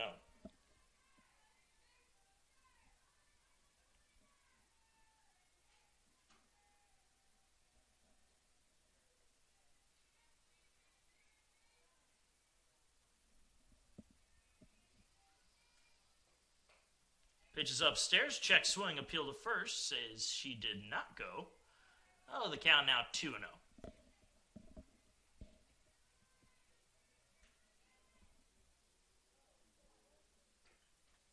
Outside, 3 balls and no strikes.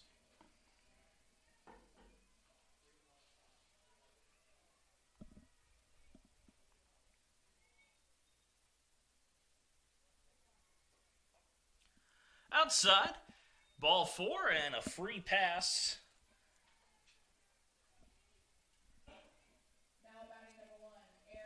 As Ruth takes first, Butler will dig in. 1 out and 1 on for the Limestone left fielder, and I think we're going to have a substitution here. Looks like a pinch runner.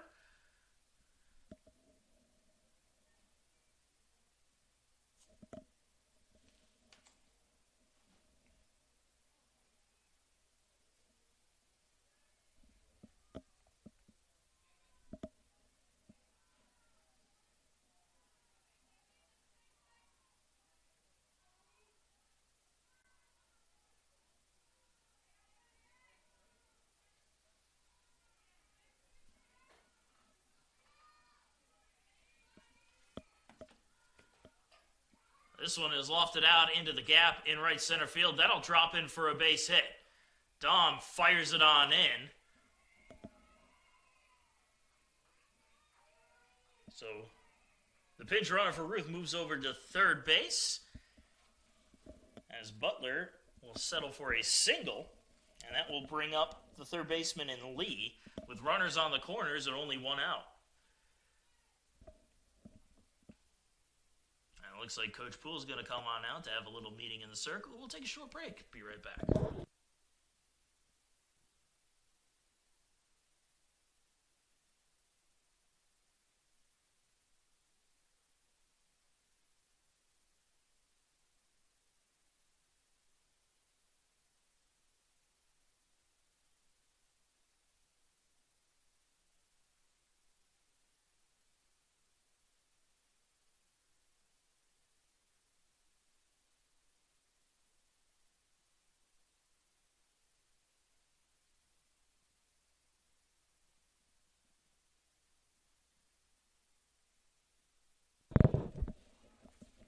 The break comes to a close. We'll get right back to the action. Runners on the corners with 1 out for Lee.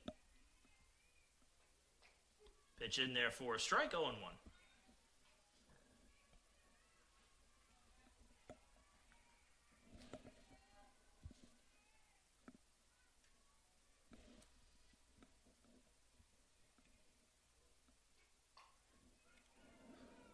Rounded foul. That was a dangerous play there. Butts tried to get a hold of it. And fortunately for her, it was foul as she missed it on the hop. Well, no balls and 2 strikes to Lee.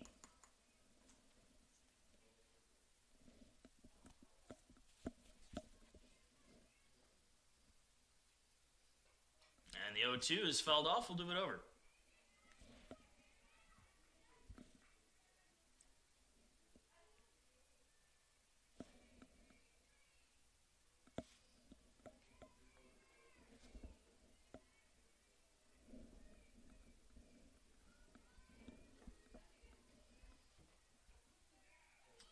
0-2 misses outside, 1-2.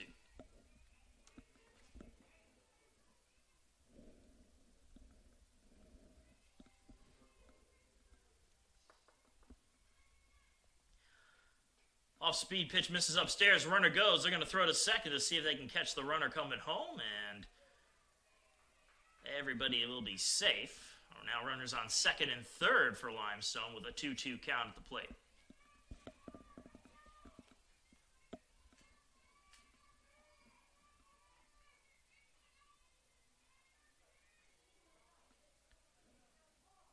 Call it time here before we can see the 2-2.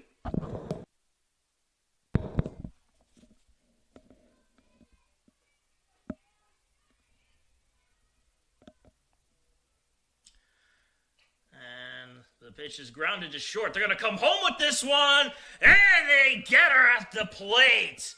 KB Moore fired at home. Ayers applied the tag.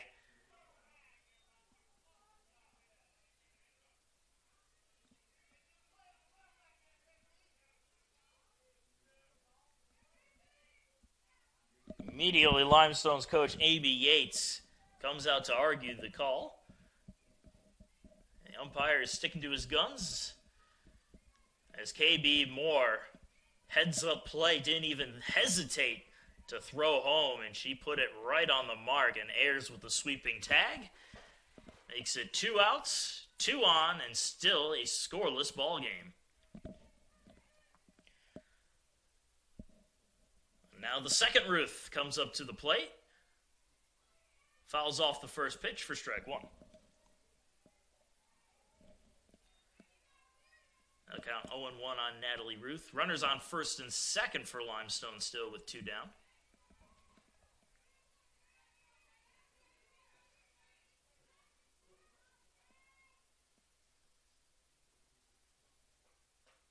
Off-speed pitch misses upstairs, and it's 1-1.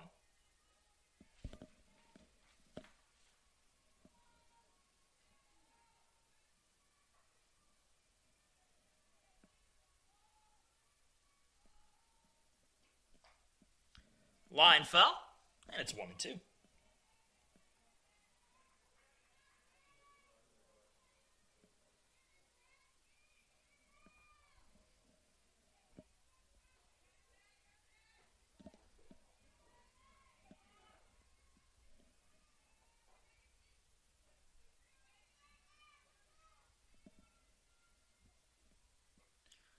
Fouled off into the screen, we'll do it over.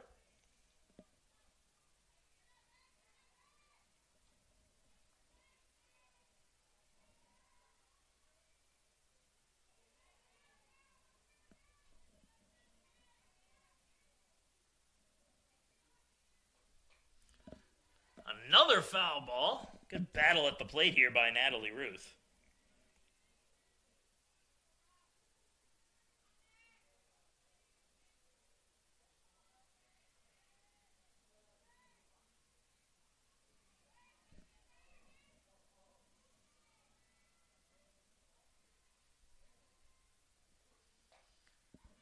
Off-speed pitch is ripped foul again.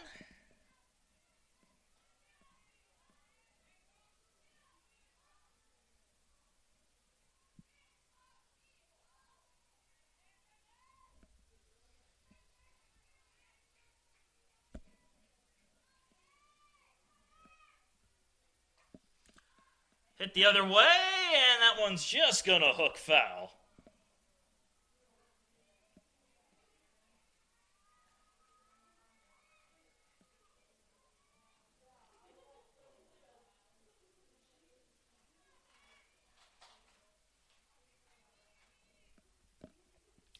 A good battle at the plate here from the Saints catcher.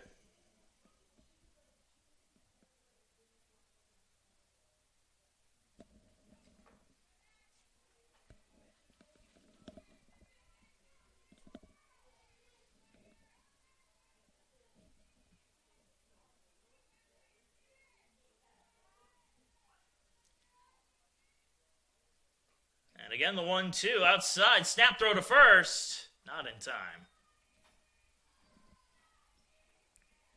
So the count finally progresses as the count is even up at 2-2.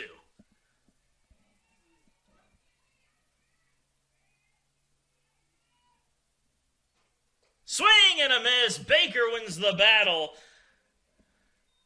and leaves 2 runners stranded. Some more solid defense from the Pacers keeps this one a scoreless affair as we head into the home half of the 4th. USC Aiken looking to get that first run.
We go to the bottom of the 4th inning.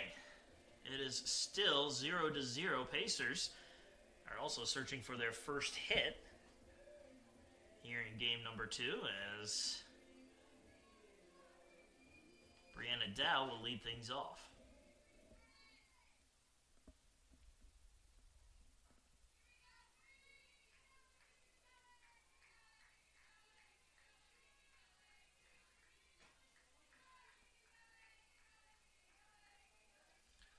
First pitch is upstairs, 1-0. Or 0-1. 1-0? They put up a strike on the board. There we go, 1-0.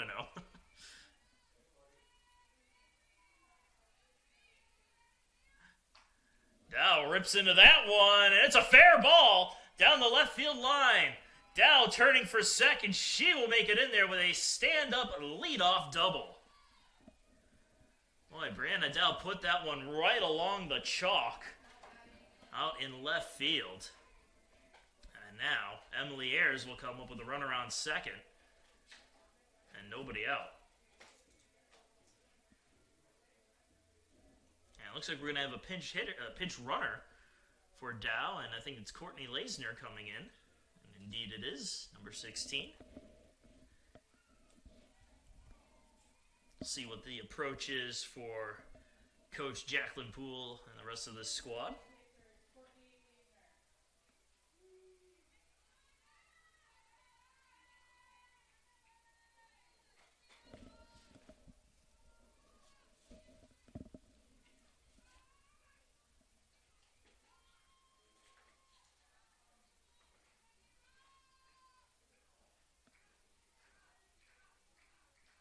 First pitch to Emily Ayers is popped up left side. And that's just going to hit the dirt in the Limestone dugout.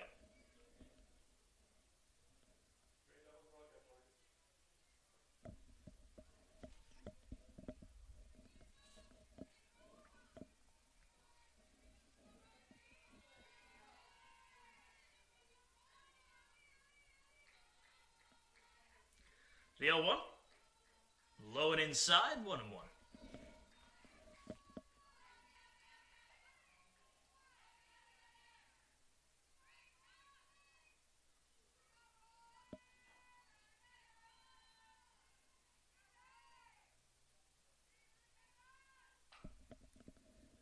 Ripped foul, and it's 1-2.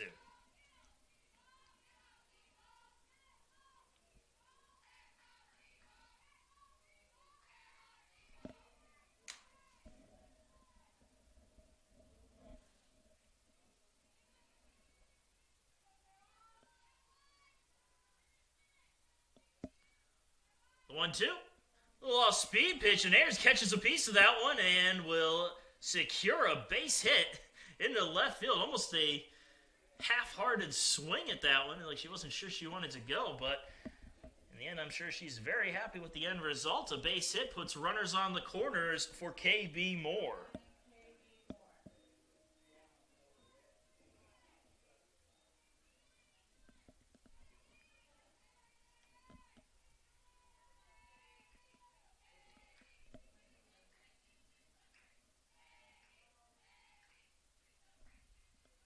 Moore goes after the first pitch and sends it foul for strike one.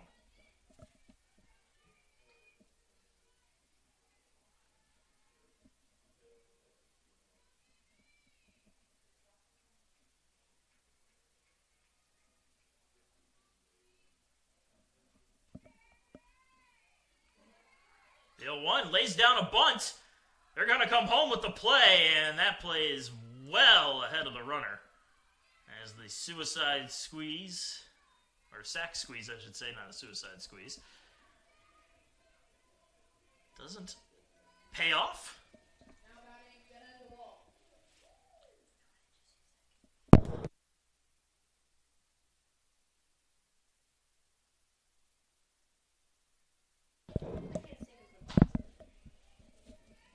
The runners on first and second for the Pacers as DeWalt steps up to the plate. Goes after the first pitch, swings and misses for strike one.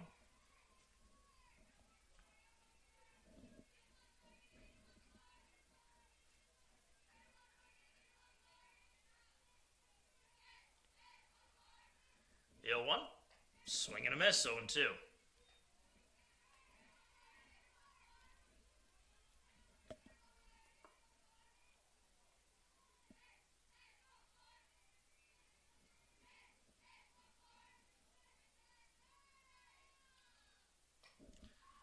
Popped foul, out of play, and we'll do it over.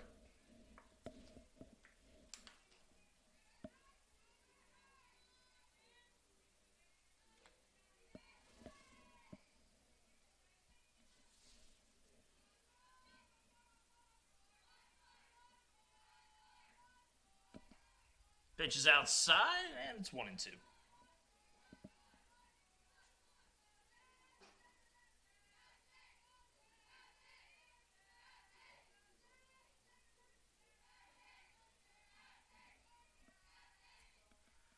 The 1-2 pitch. DeWalt couldn't hold up the swing. A snap throw to first. Not in time, but DeWalt is out on strikes for the second out.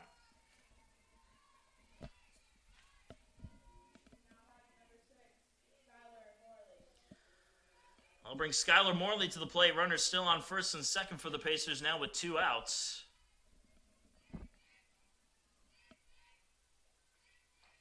Pitch is in there for a strike. 0-1.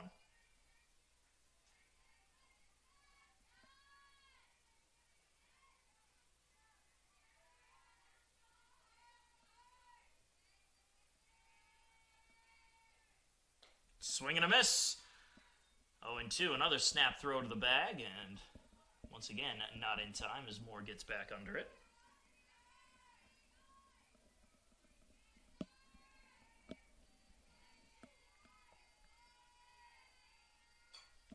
Popped it up, third base side, and that'll be caught in foul territory for the third and final out. The Pacers failed to score, leaving 2 stranded. As we move on to the fifth, still 0-0.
And welcome back, folks. Top of the fifth inning getting underway. Womack will lead it off, and she lines it to first, to right back to the circle, and Baker makes the catch for the first out.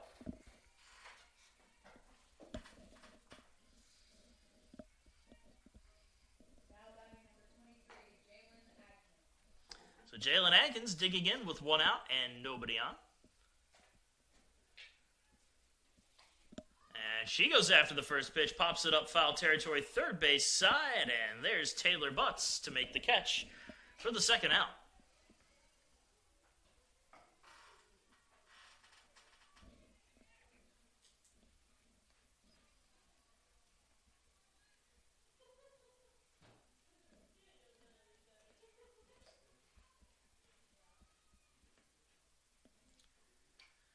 Another first pitch swing, and this one's looped right to short. KB Moore makes the catch. 3 pitches, 3 outs as we head into the bottom half of the fifth. Still no score.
And to the bottom of the fifth inning we go. Mallory Shaver will lead it off for the Pacers as neither team has been able to find home plate. 2 plays at the plate, 2 tagouts to keep this one scoreless, 1 for each team. The Pacers hoping that Mallory Shaver can break this scoreless tie possibly.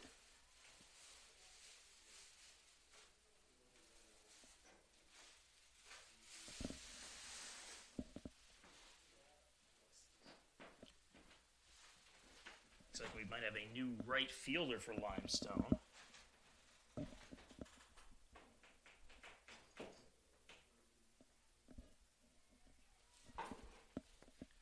Either that or Atkins was pulled and then returned. Not entirely sure.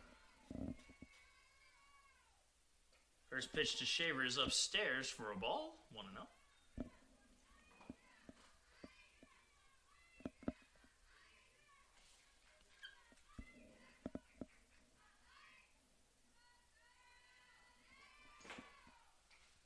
Fouled straight back, and it's 1-1.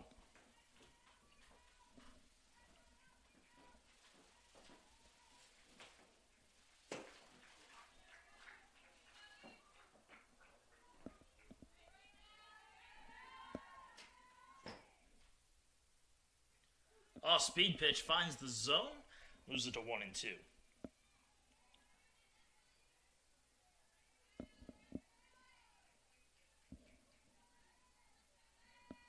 I say that actually Bain has moved into right field to take over for Atkins. That's the substitution. As the count is evened up at 2-2.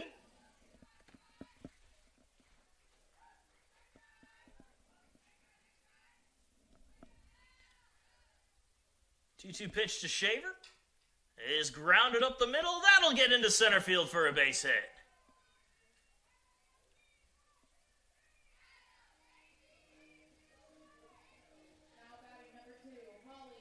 That'll bring Holly Dahm up to the plate now with 1 on and nobody out. And looks like we're going to have a pinch runner over at first base. Shaq Bosket will take over at first to run the bases.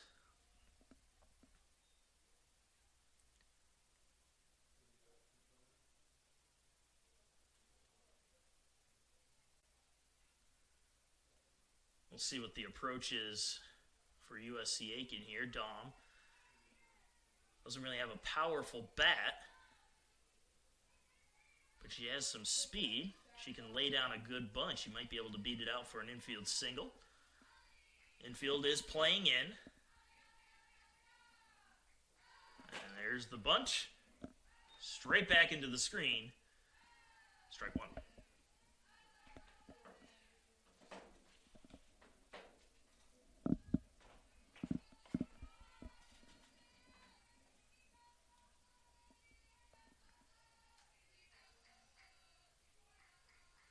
Corner's still playing in as Dom lays down the bunt. It's a good one. Here's the throw to first. It is just in time. Dom might have had a little stumble out of the batter's box. Either way, she's able to advance the runner on the sacrifice bunt, and that will bring up Taylor Butts with a runner on second and one out.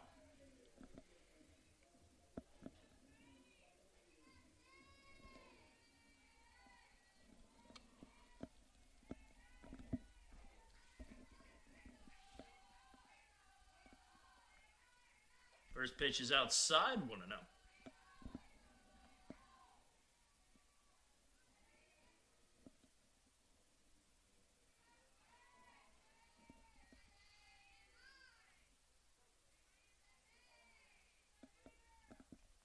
The 1-0 pitch popped into the air on the bunt. That one will be caught. Coming in to make the catch was Cameron Lee from third. The runner stays put at second. And now Lauren Wexler will come up to the plate.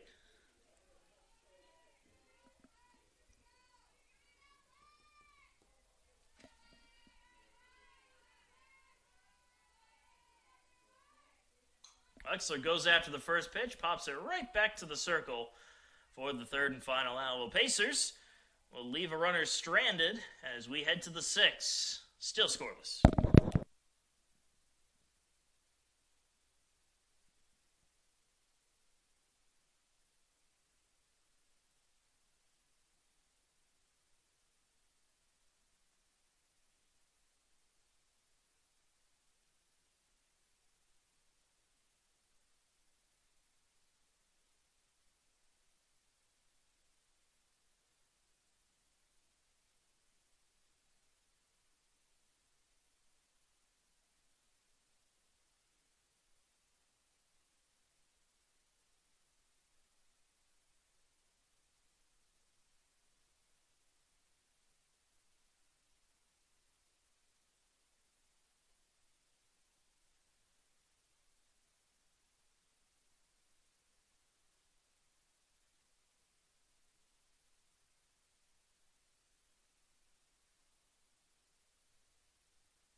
We'll get the top of the sixth inning underway as Wilbur will lead it off.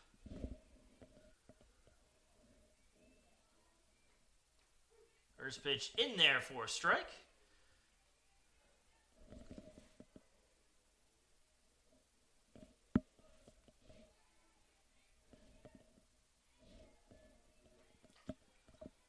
Fouled off. 0-2.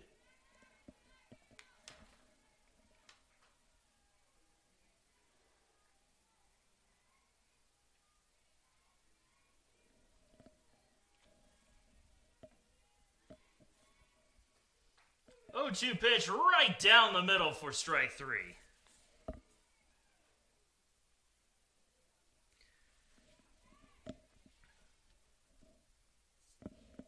batting number 92, Madison Chapel digs in with one out. First pitch off speed pitch into the zone. Strike one.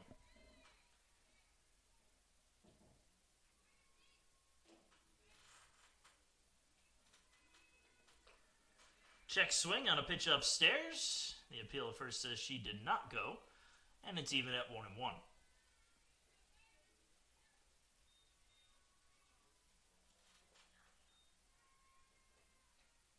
Low and away, 2-1.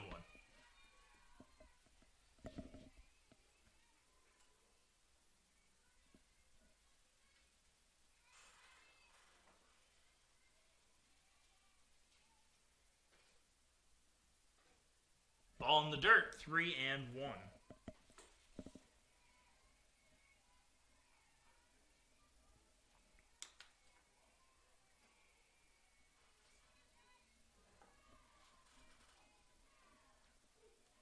In there for a called strike, and the count is full.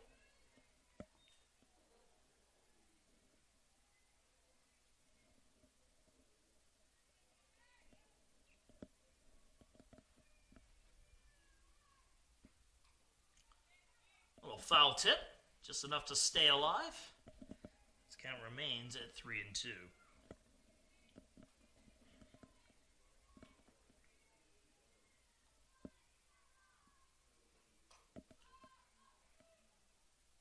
Another one fouled off.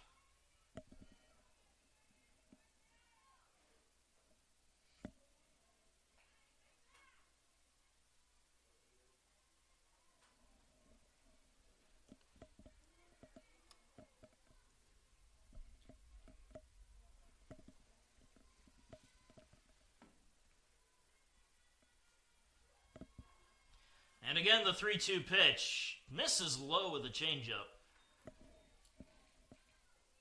So a walk to Chapel. We'll put a runner on first with 1 out. Caroline Ruth will come up to the plate, and we'll have a pinch runner go in for Chapel. That pinch runner is going to be, I believe, Maddie Baker. Baker not really coming into the game as she's been designated as the flex player at short.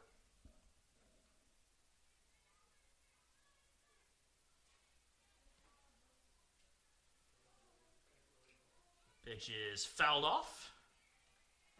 Strike one.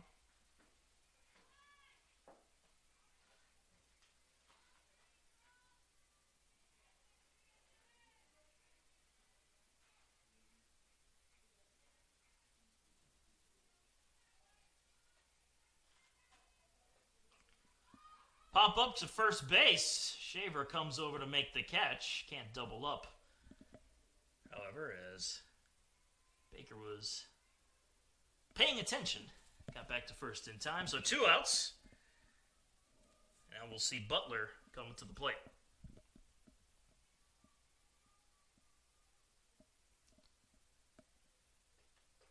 Pitch upstairs. Snap throw to first. Ooh, almost caught her.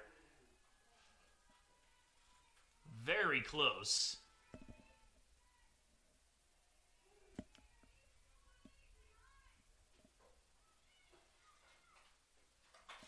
High fly ball out into right field. There to make the catch is Skylar Morley for the third and final out. Another runner is left stranded as we move into the home half of the 6th inning, still awaiting the first run.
defensive changes for Limestone.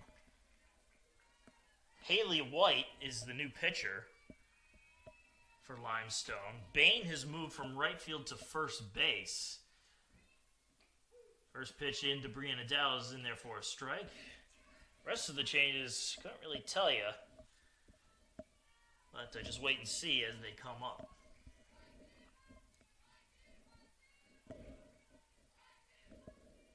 White boasting a 2.70 ERA as this one is fouled off by Dow for strike two. Has a 15-6 record, 21 starts, 22 appearances, 14 complete games, 3 shutouts, 124.1 innings pitched, with 125 strikeouts to 38 walks. An opponent's only batting .207 against her as this one is grounded to first. Bain steps on the bag for out number one.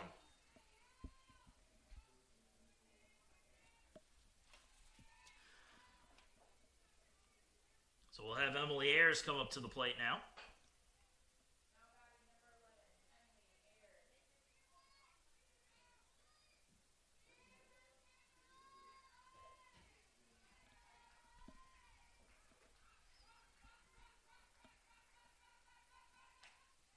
Pitch to Ayers is outside, 1-0.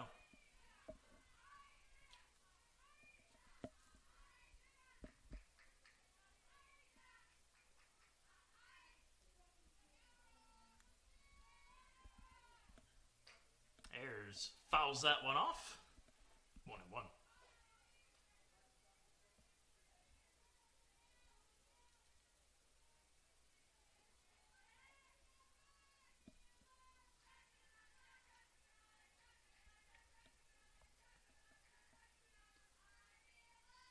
One pitch is outside, 2-1.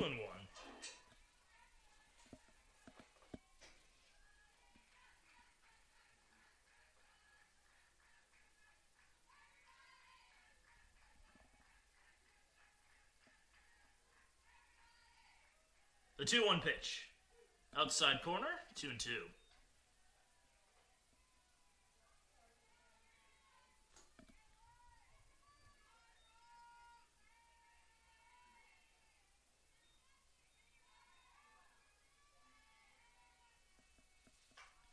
Hot shot to first, off the glove. Is there a play at the bag? No, there's not.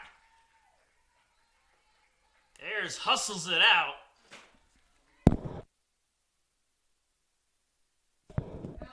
Going to score that one a base hit for Emily Ayers.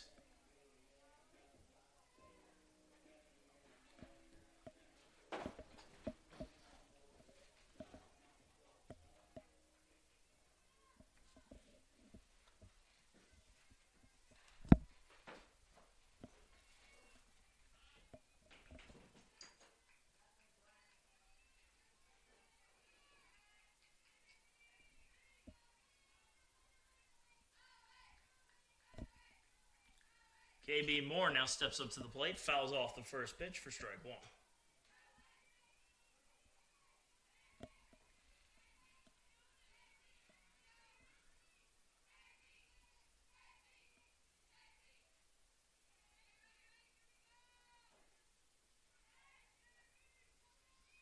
The 0-1, outside, 1-1.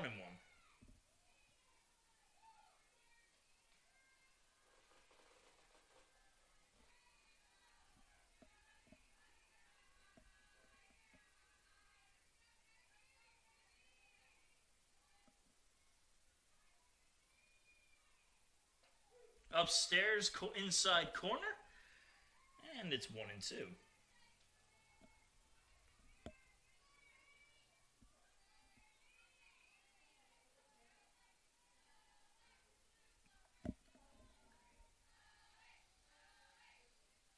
The 1-2, Moore chases one well out of the zone, and she goes down on strikes for the second out.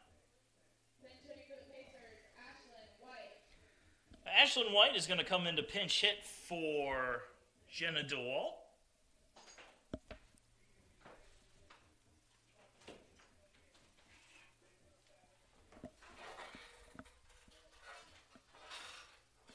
Runner still on first with 2 outs for the Pacers.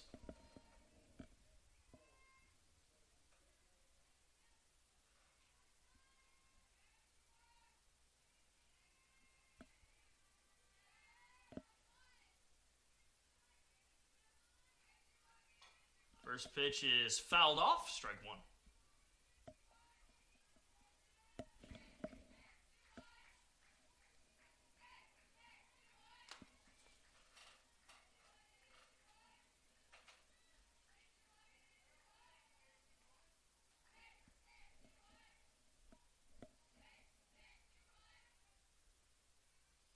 The 0-1, check swing fouled off, 0-2.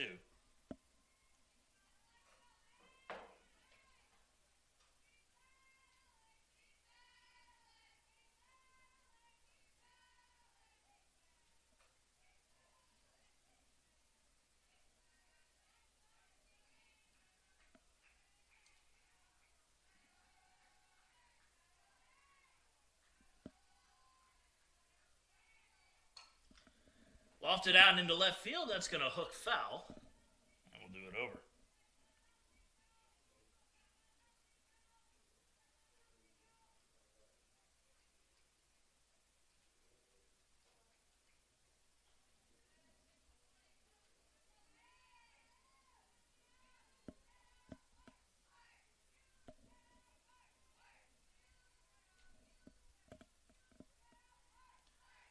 And again, the 0-2 pitch. Soft fly ball, and that's going to drop in for a base hit. Went out into right field, and the right fielder, Ashley Parnell, had to come up a little short on it because of how softly it was hit. And so runners on first and second for the Pacers with 2 outs, as Skylar Morley will step up to bat.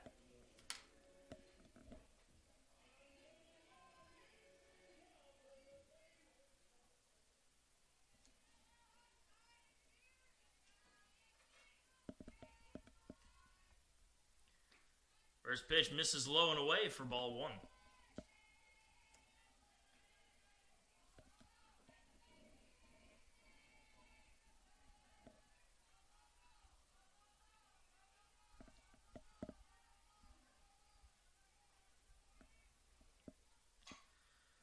Ground ball to second. Throw to first is in time for the third and final out. And that will do it. Pacers leave 2 stranded as we move on to the top of the 7th inning. Still no score.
And welcome back. We are in the top of the 7th inning as Limestone will send Peyton Yenchik to the plate in an attempt to break this scoreless tie.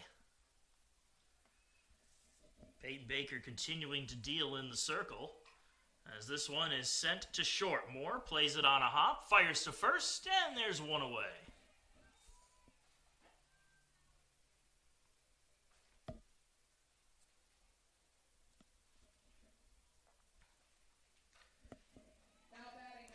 Natalie Ruth will now dig in with 1 out and nobody on.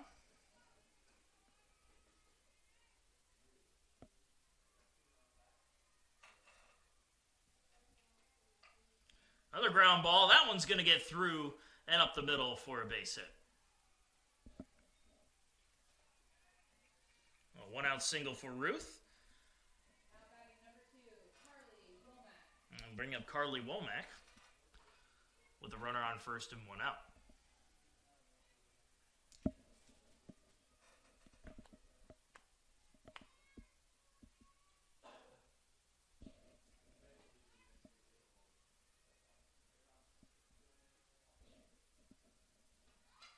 Lays down a bunt. It's a perfectly placed bunt, and Butts has trouble with it.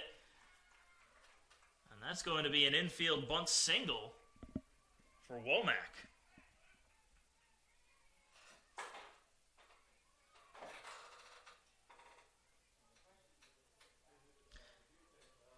And I think they're going to have to get together to see if that ball touched the bat. I know Butts was cautious about stepping on the bat, but did the ball touch the bat? That's what the umpires are discussing right now. And it looks like they're going to say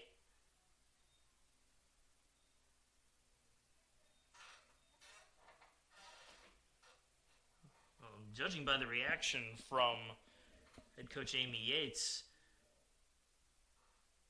they're going to say it did hit the bat, and now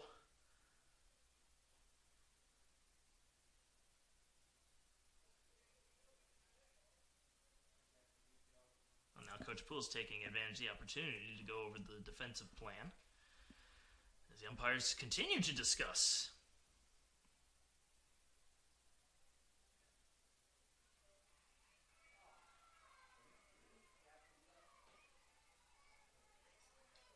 And they're going to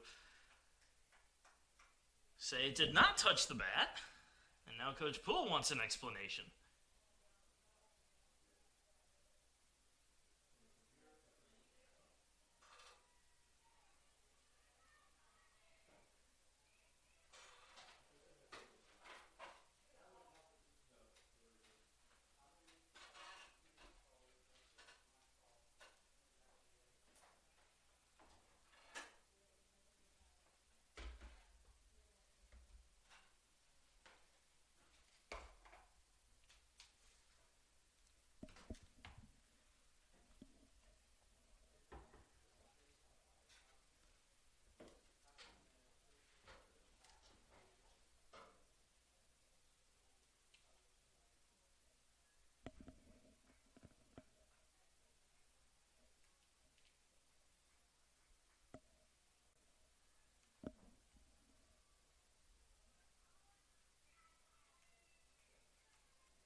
All that talking amounts into a whole lot of nothing as nothing has changed. Runners on first and second with 1 out.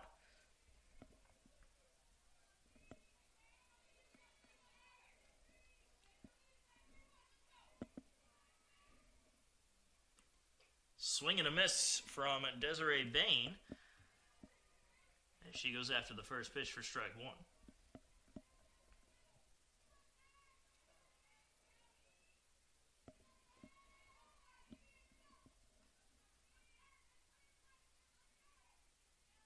The 0-1 is fouled off, 0-2.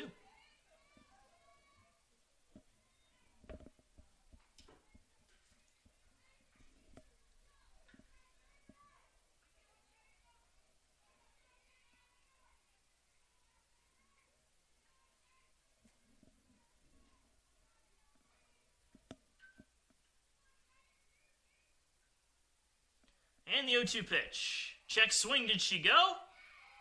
They're going to say she did. And a strikeout of Desiree Bain makes it 2 down for the top of the order.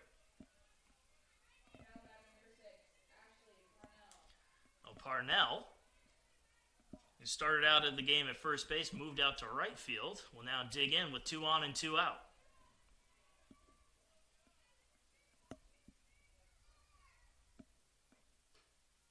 Pitch is high, 1-0.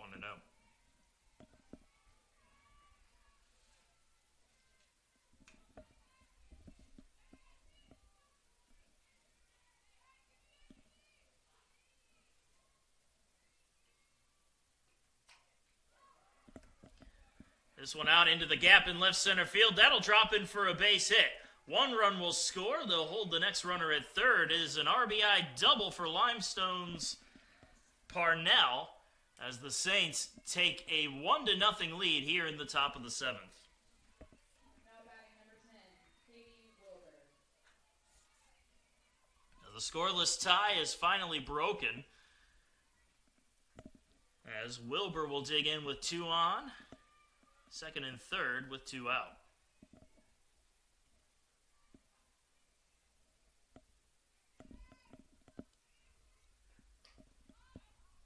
Fouled off. 0-1.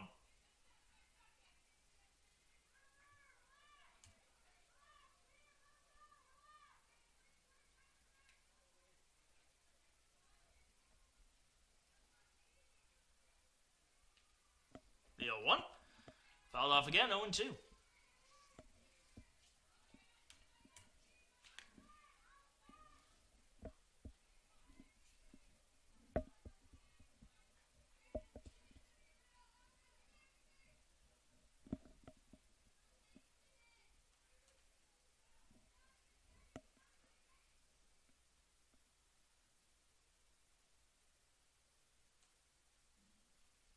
And the 0-2 pitch.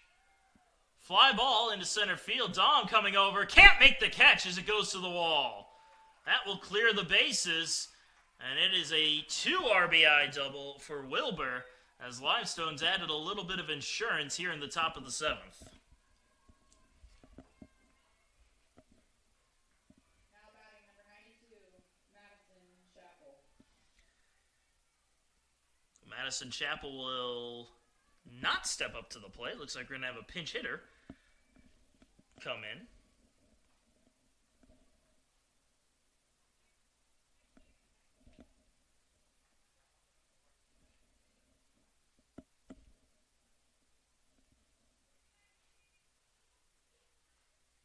That's going to be Madison Vinicombe. Pinch hitting for the Saints, number 15, Madison Whitcomb.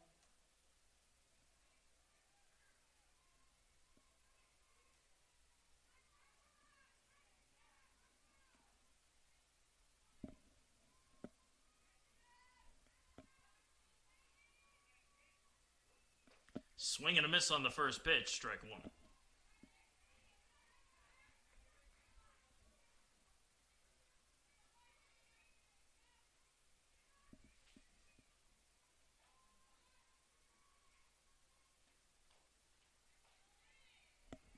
Got now 0-2 to Vinicombe.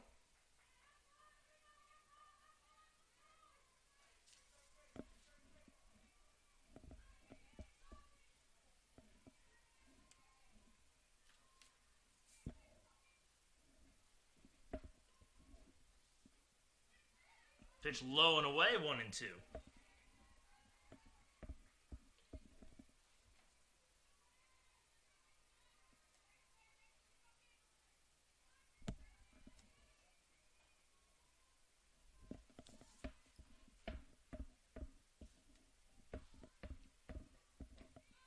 Swing and a miss. Vinicombe down on strikes for the third and final out.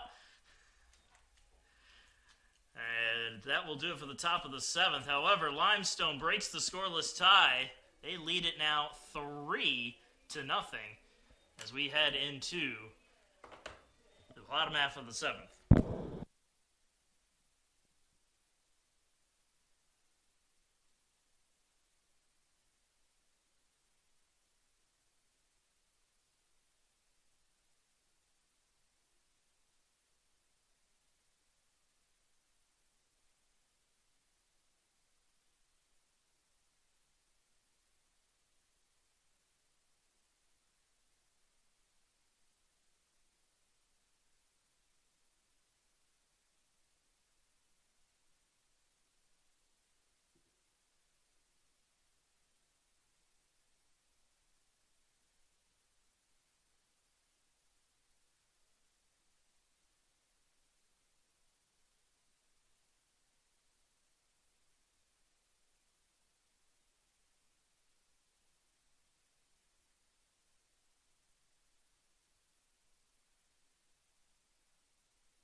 welcome back. Bottom of the 7th inning.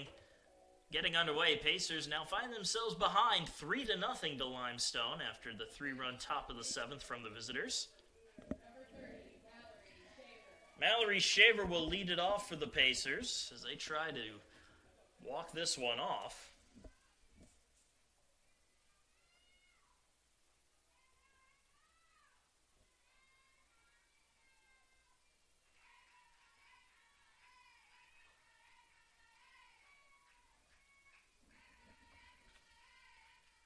First pitch to Shaver is upstairs for a ball.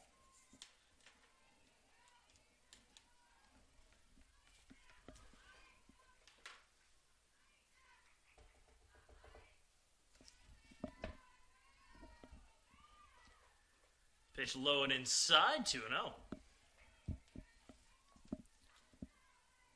Caroline Ruth has returned to the circle for Limestone.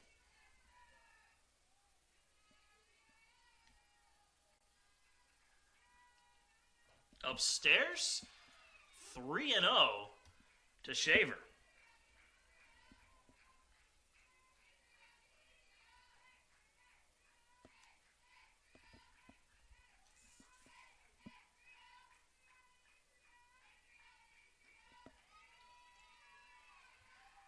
And Shaver will draw the leadoff walk on 4 straight to give the Pacers a base runner with nobody out.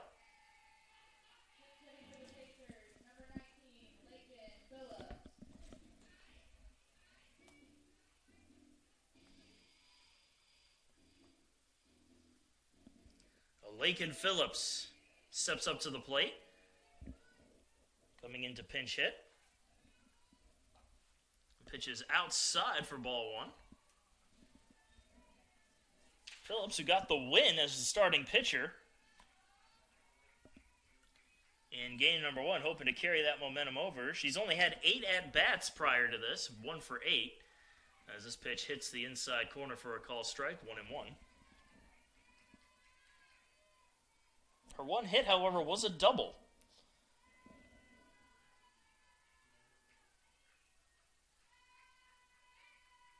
Phillips swings and misses, 1-2.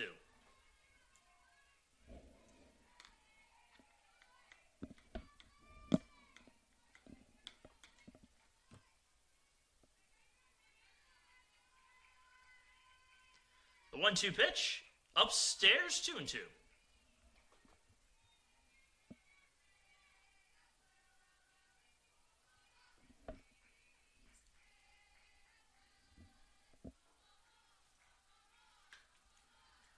And the 2-2.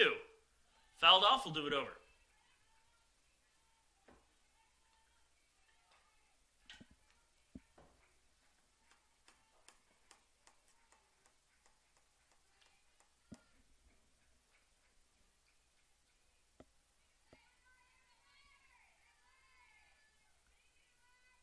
Swing and a miss. Phillips chases an upstairs pitch for the first out.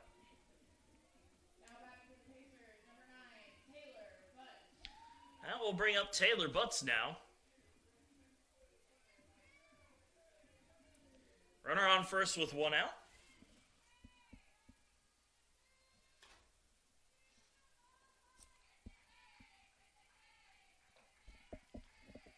First pitch missing, 1-0.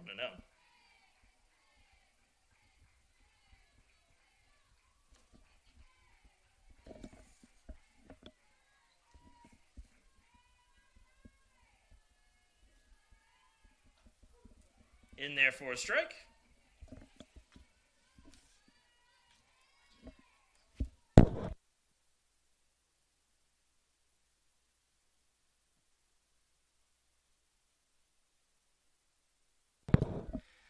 Pitch low and away for a ball.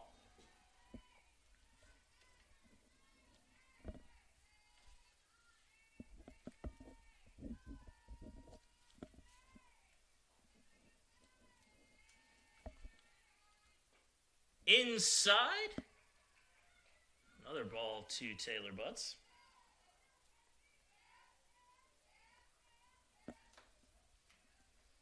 And now we're going to have a little meeting in the circle.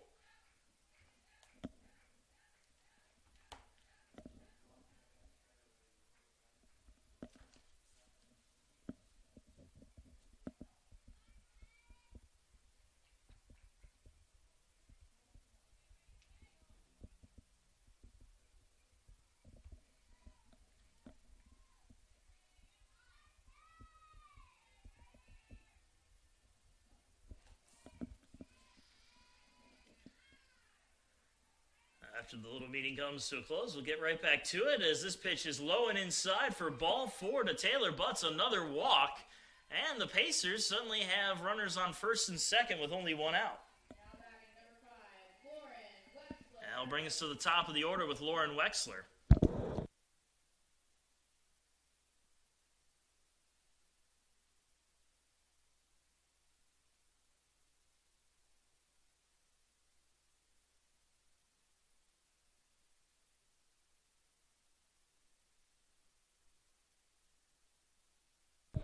And we're going to have another meeting in the circle.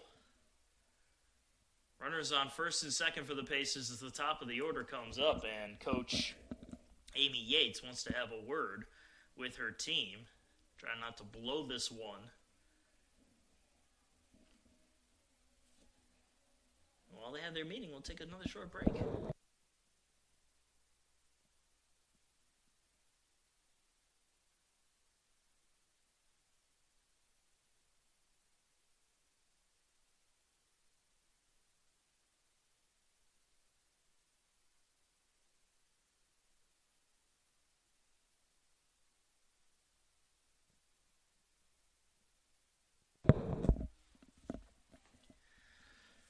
The meeting has come to another close, and we'll get right back to it. 2 on, 1 out. Lauren Wexler at the plate. And the first pitch is upstairs for ball 1.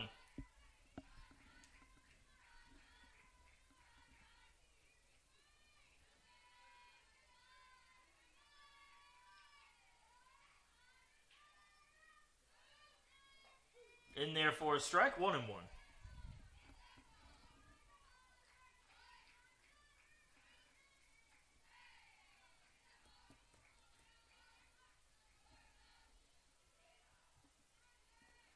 The 1-1 pitch. Turned on and ripped foul. 1-2.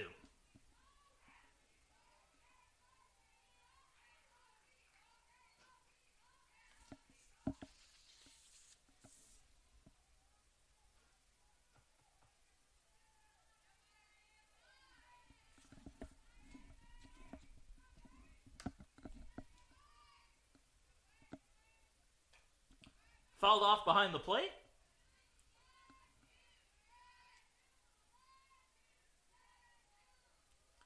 We'll do the 1-2 over again.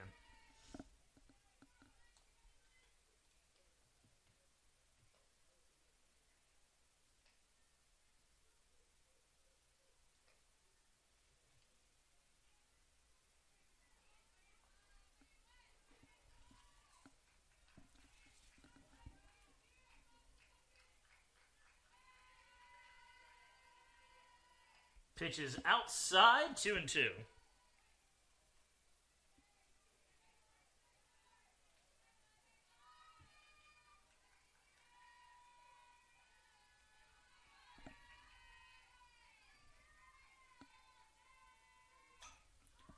Hit high into the air, shallow center field. Ooh, and coming on in to make the catch was Womack. She had to come a long way, cover a lot of ground to get that ball. And there's 2 away.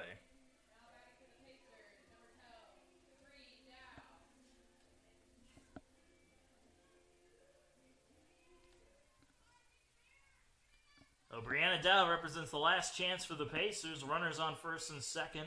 2 outs and a 3-0 deficit to overcome. First pitch upstairs for ball 1.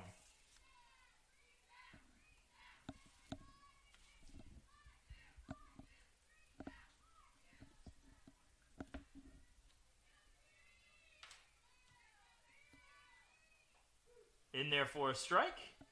1-1.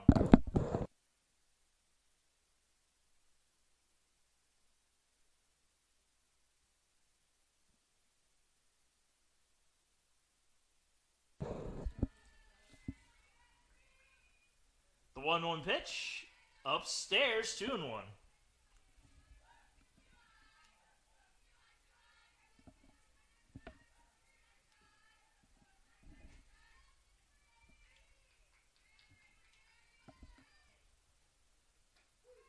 Inside corner for a call strike, 2-2.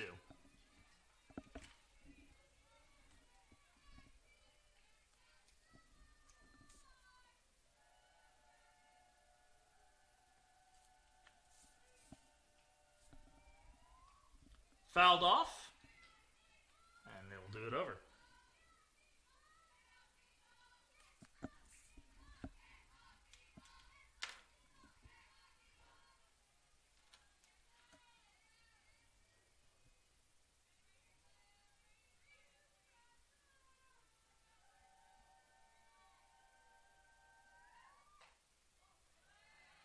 Outside, and the count is full on Bree Dow.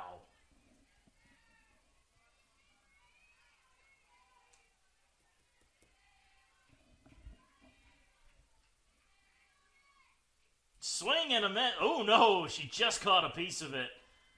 Just enough to stay alive.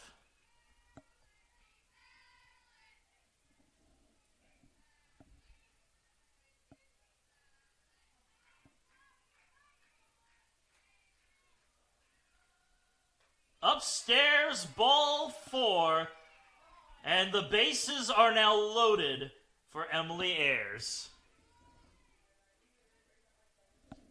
Now batting for the Pacers, number 11, Emily Ayers.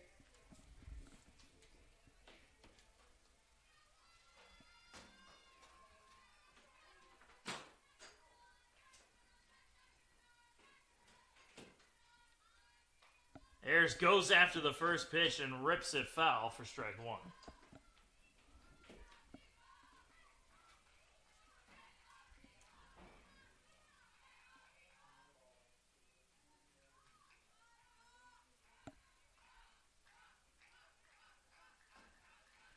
The 0-1.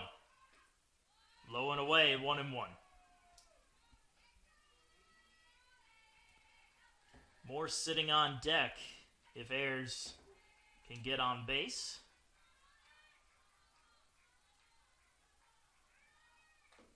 And that one is skied high into the air, but that's going to go out of play, foul. And the count now 1-2.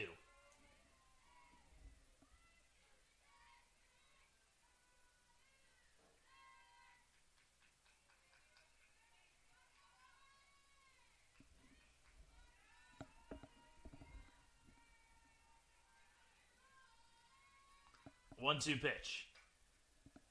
A little soft liner into left field for a base hit.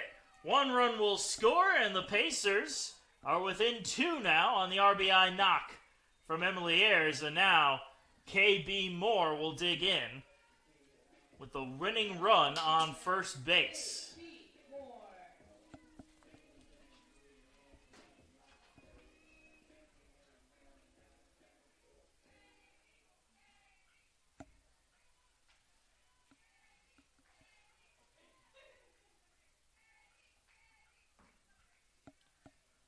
Moore thought about it, held up, ball 1.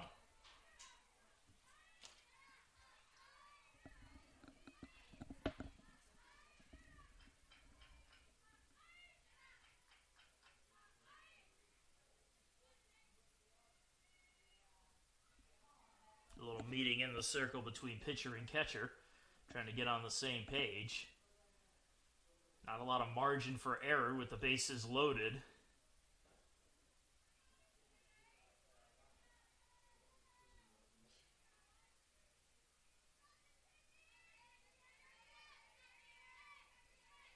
The 1-0. Ground ball to short. The throw to first is in time for the third and final out, and that will do it. Pacers looked like they might be able to mount the comeback, but instead fall 3-1 here in game number 2 to split with Limestone in the doubleheader. And with that, the Pacers move to 26-18 overall on the year, while Limestone moves to 30-16 on the season.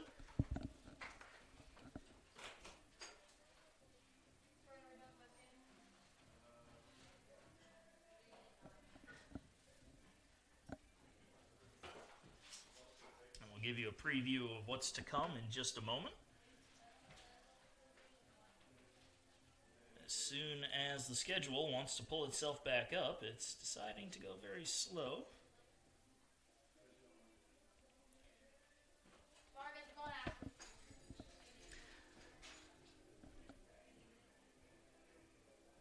Pacers will be back in action when they take on Flagler, a 3-game set. We'll have a doubleheader against the Saints on April 23rd at 1 o'clock p.m. with game number 2 at 3 o'clock. That'll be in St. Augustine, Florida, however.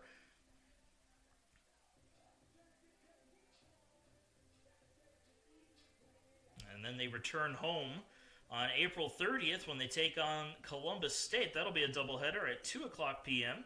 2 and 4 are the scheduled dates for that. So Flagler and Columbus State are your next scheduled series for the Pacers. Well, until next time, please have a good one. I'm Marcus Johnson. Thank you for joining us, and we'll see you in about a week.